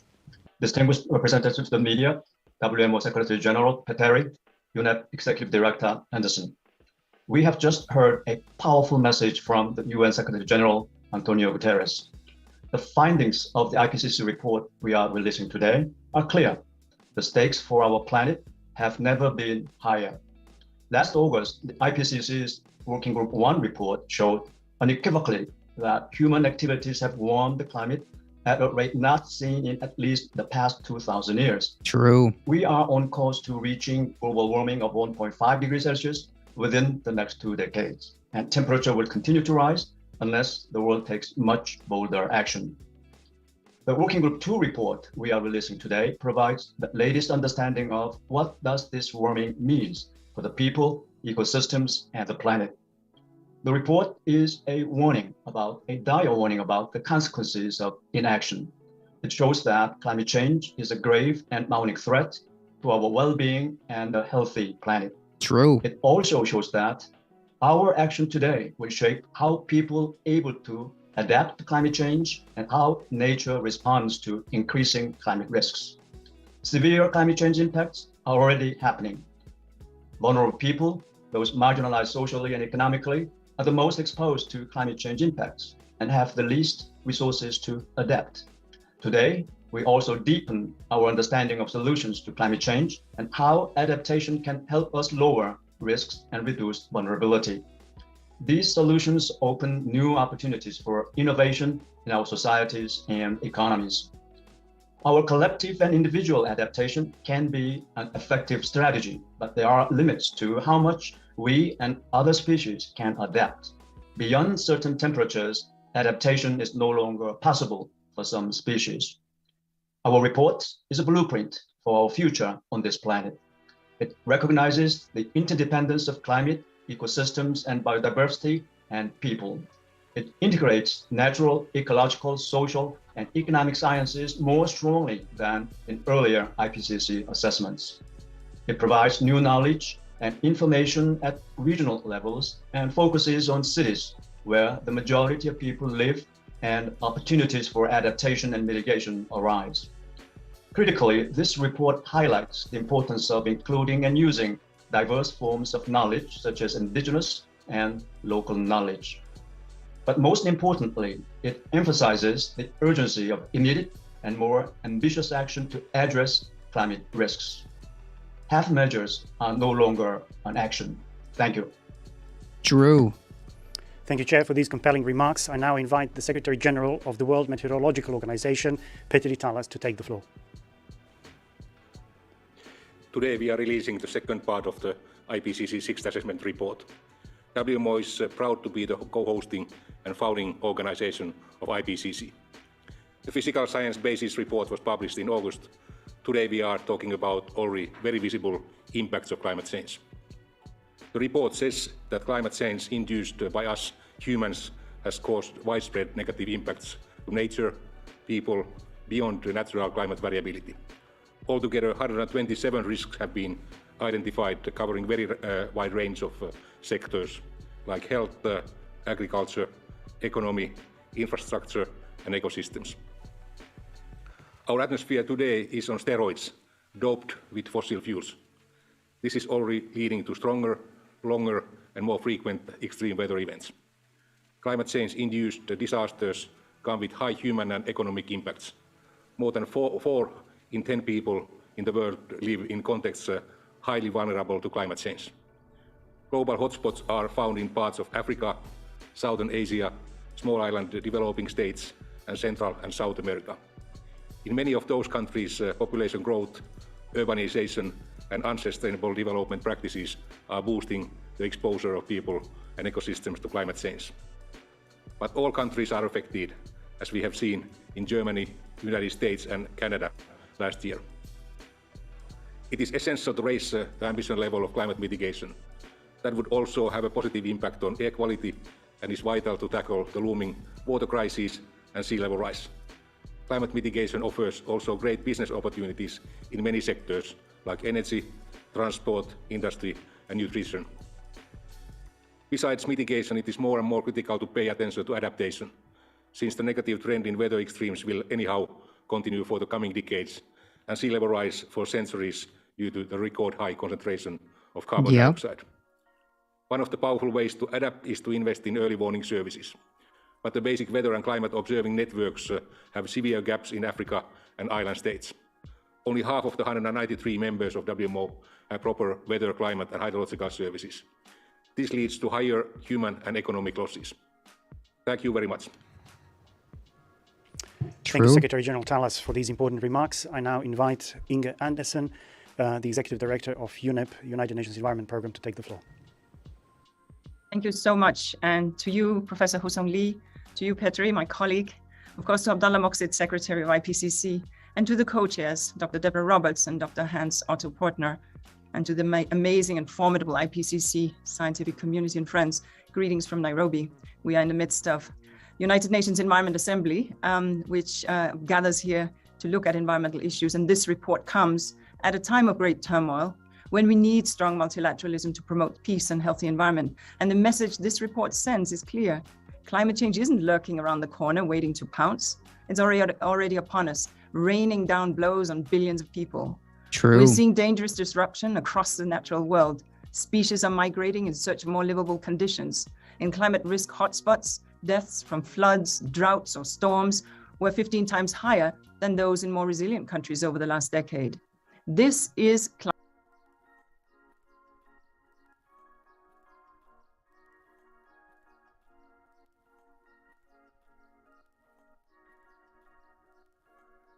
climate injustice, particularly for indigenous people and local communities. Oh my God, are you kidding me? And all of this and Come more on. at only 1.1 degrees Celsius of global warming.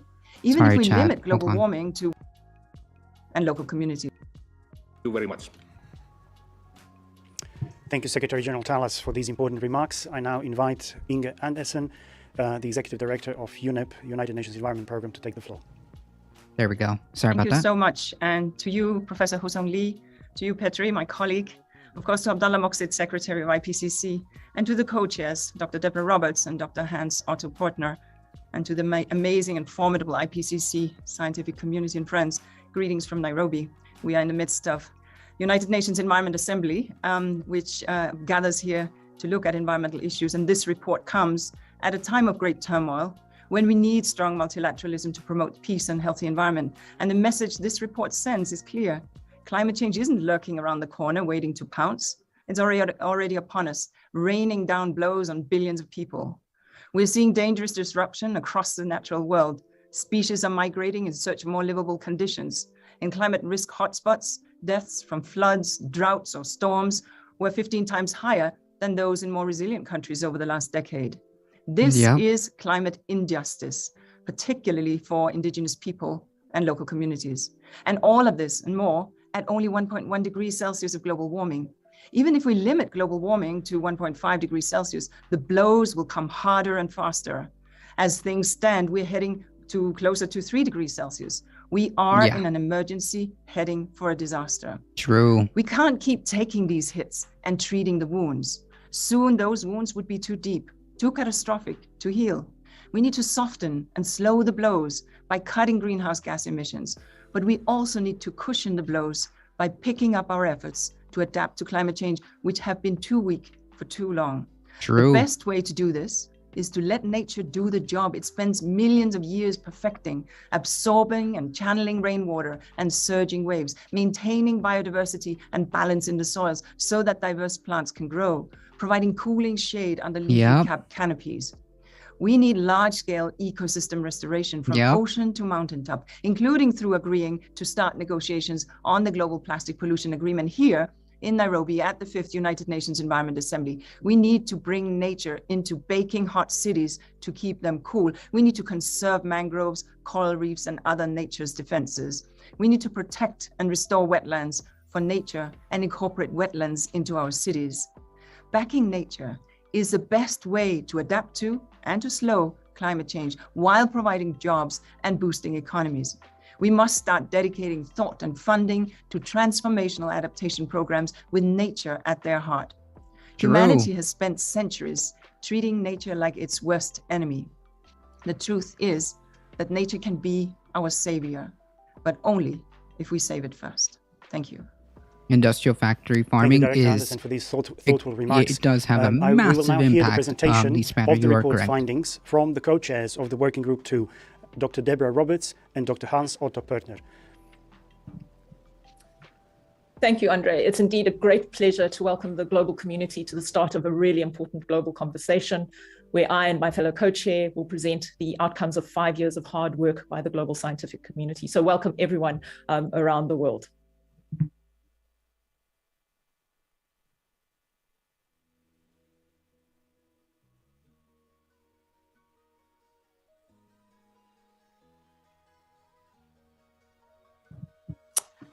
Can we bring up the presentation, please? Firstly, thank you to everyone for joining us, and certainly as the co-chairs of Working Group 2, and on behalf of our authors, we are very proud to present this latest report from the Intergovernmental Panel on Climate Change, which focuses on climate change impacts, adaptation, and vulnerability. 270 authors from 67 countries have worked tirelessly to produce this report. Over the last 5 years, they have assessed 34,000 scientific papers to prepare their findings. During the review process, they considered each one of 62,418 comments from experts and governments, which have helped make the report as comprehensive and clear as possible. We would like to thank everyone who has contributed to this process. Let us now share some of the key findings which reflect our growing scientific knowledge and provide the best understanding yet of climate change impacts, risks, options to adapt, and the limits we face. Perhaps this statement best summarizes our findings. The scientific evidence is unequivocal. Climate change is a threat to human well-being and the health of the planet. Any further delay in concerted global action will miss the brief and rapidly closing window to secure a livable future. This report offers solutions to the world. And in the next 20 minutes, we will explore these with you. But let's start with the impacts.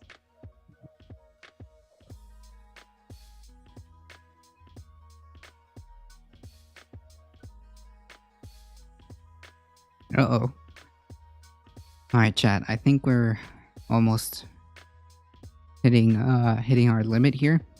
We do have a lot to cover tomorrow, including the rest of this. So we will be watching this. We could literally stop climate change today if worldwide factories were closed today. I mean, it is a massive problem. I don't think that single-handedly will, but certainly a big piece of the puzzle. The rest is also all the rest of this talk that leaves out the factory farming is BS. No, I think they have addressed that in multiple instances of the IPCC report. There are 3 working groups, and I believe they have mentioned the impacts of animal agriculture and whatnot. Yes, they didn't leave that out. To my knowledge, if I recollect that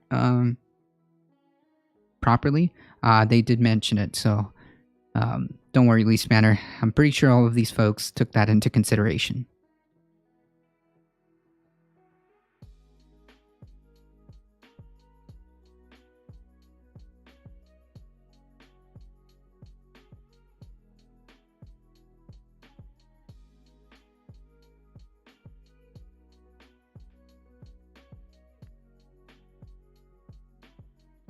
All right, folks.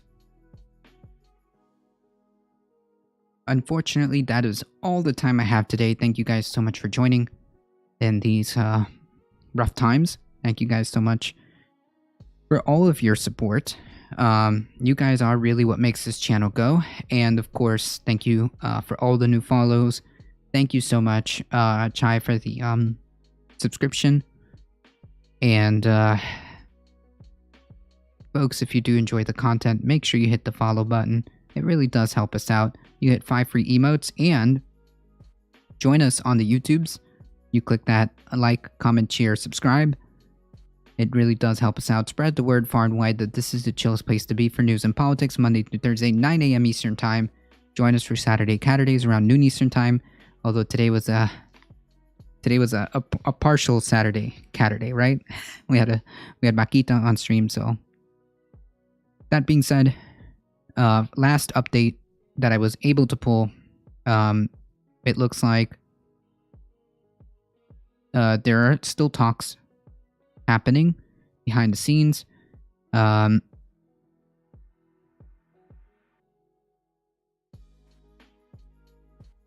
However, it seems like Ukraine is attempting, or has already, signed a official application for EU membership. Man, I don't know what that's going to trickle down into. I understand the situation is dire, but man, if you end up escalating this, holy yikes, that's scary. I guess we'll see what happens with all these talks that are happening behind the scenes. We'll keep reporting on any updates. Make sure you hit up the Discord for any channel updates as well. As always, please stay safe. Please take care of each other. I love you all, and I hope to see you guys in the next one. See ya. Thank you, Heat. Thank you. Spread it forward. I appreciate you guys. Thank you. Hang tight, folks.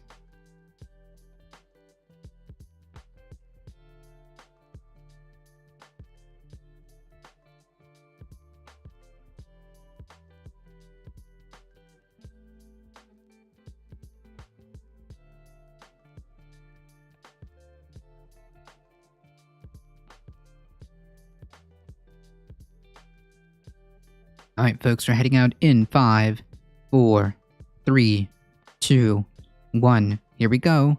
See ya.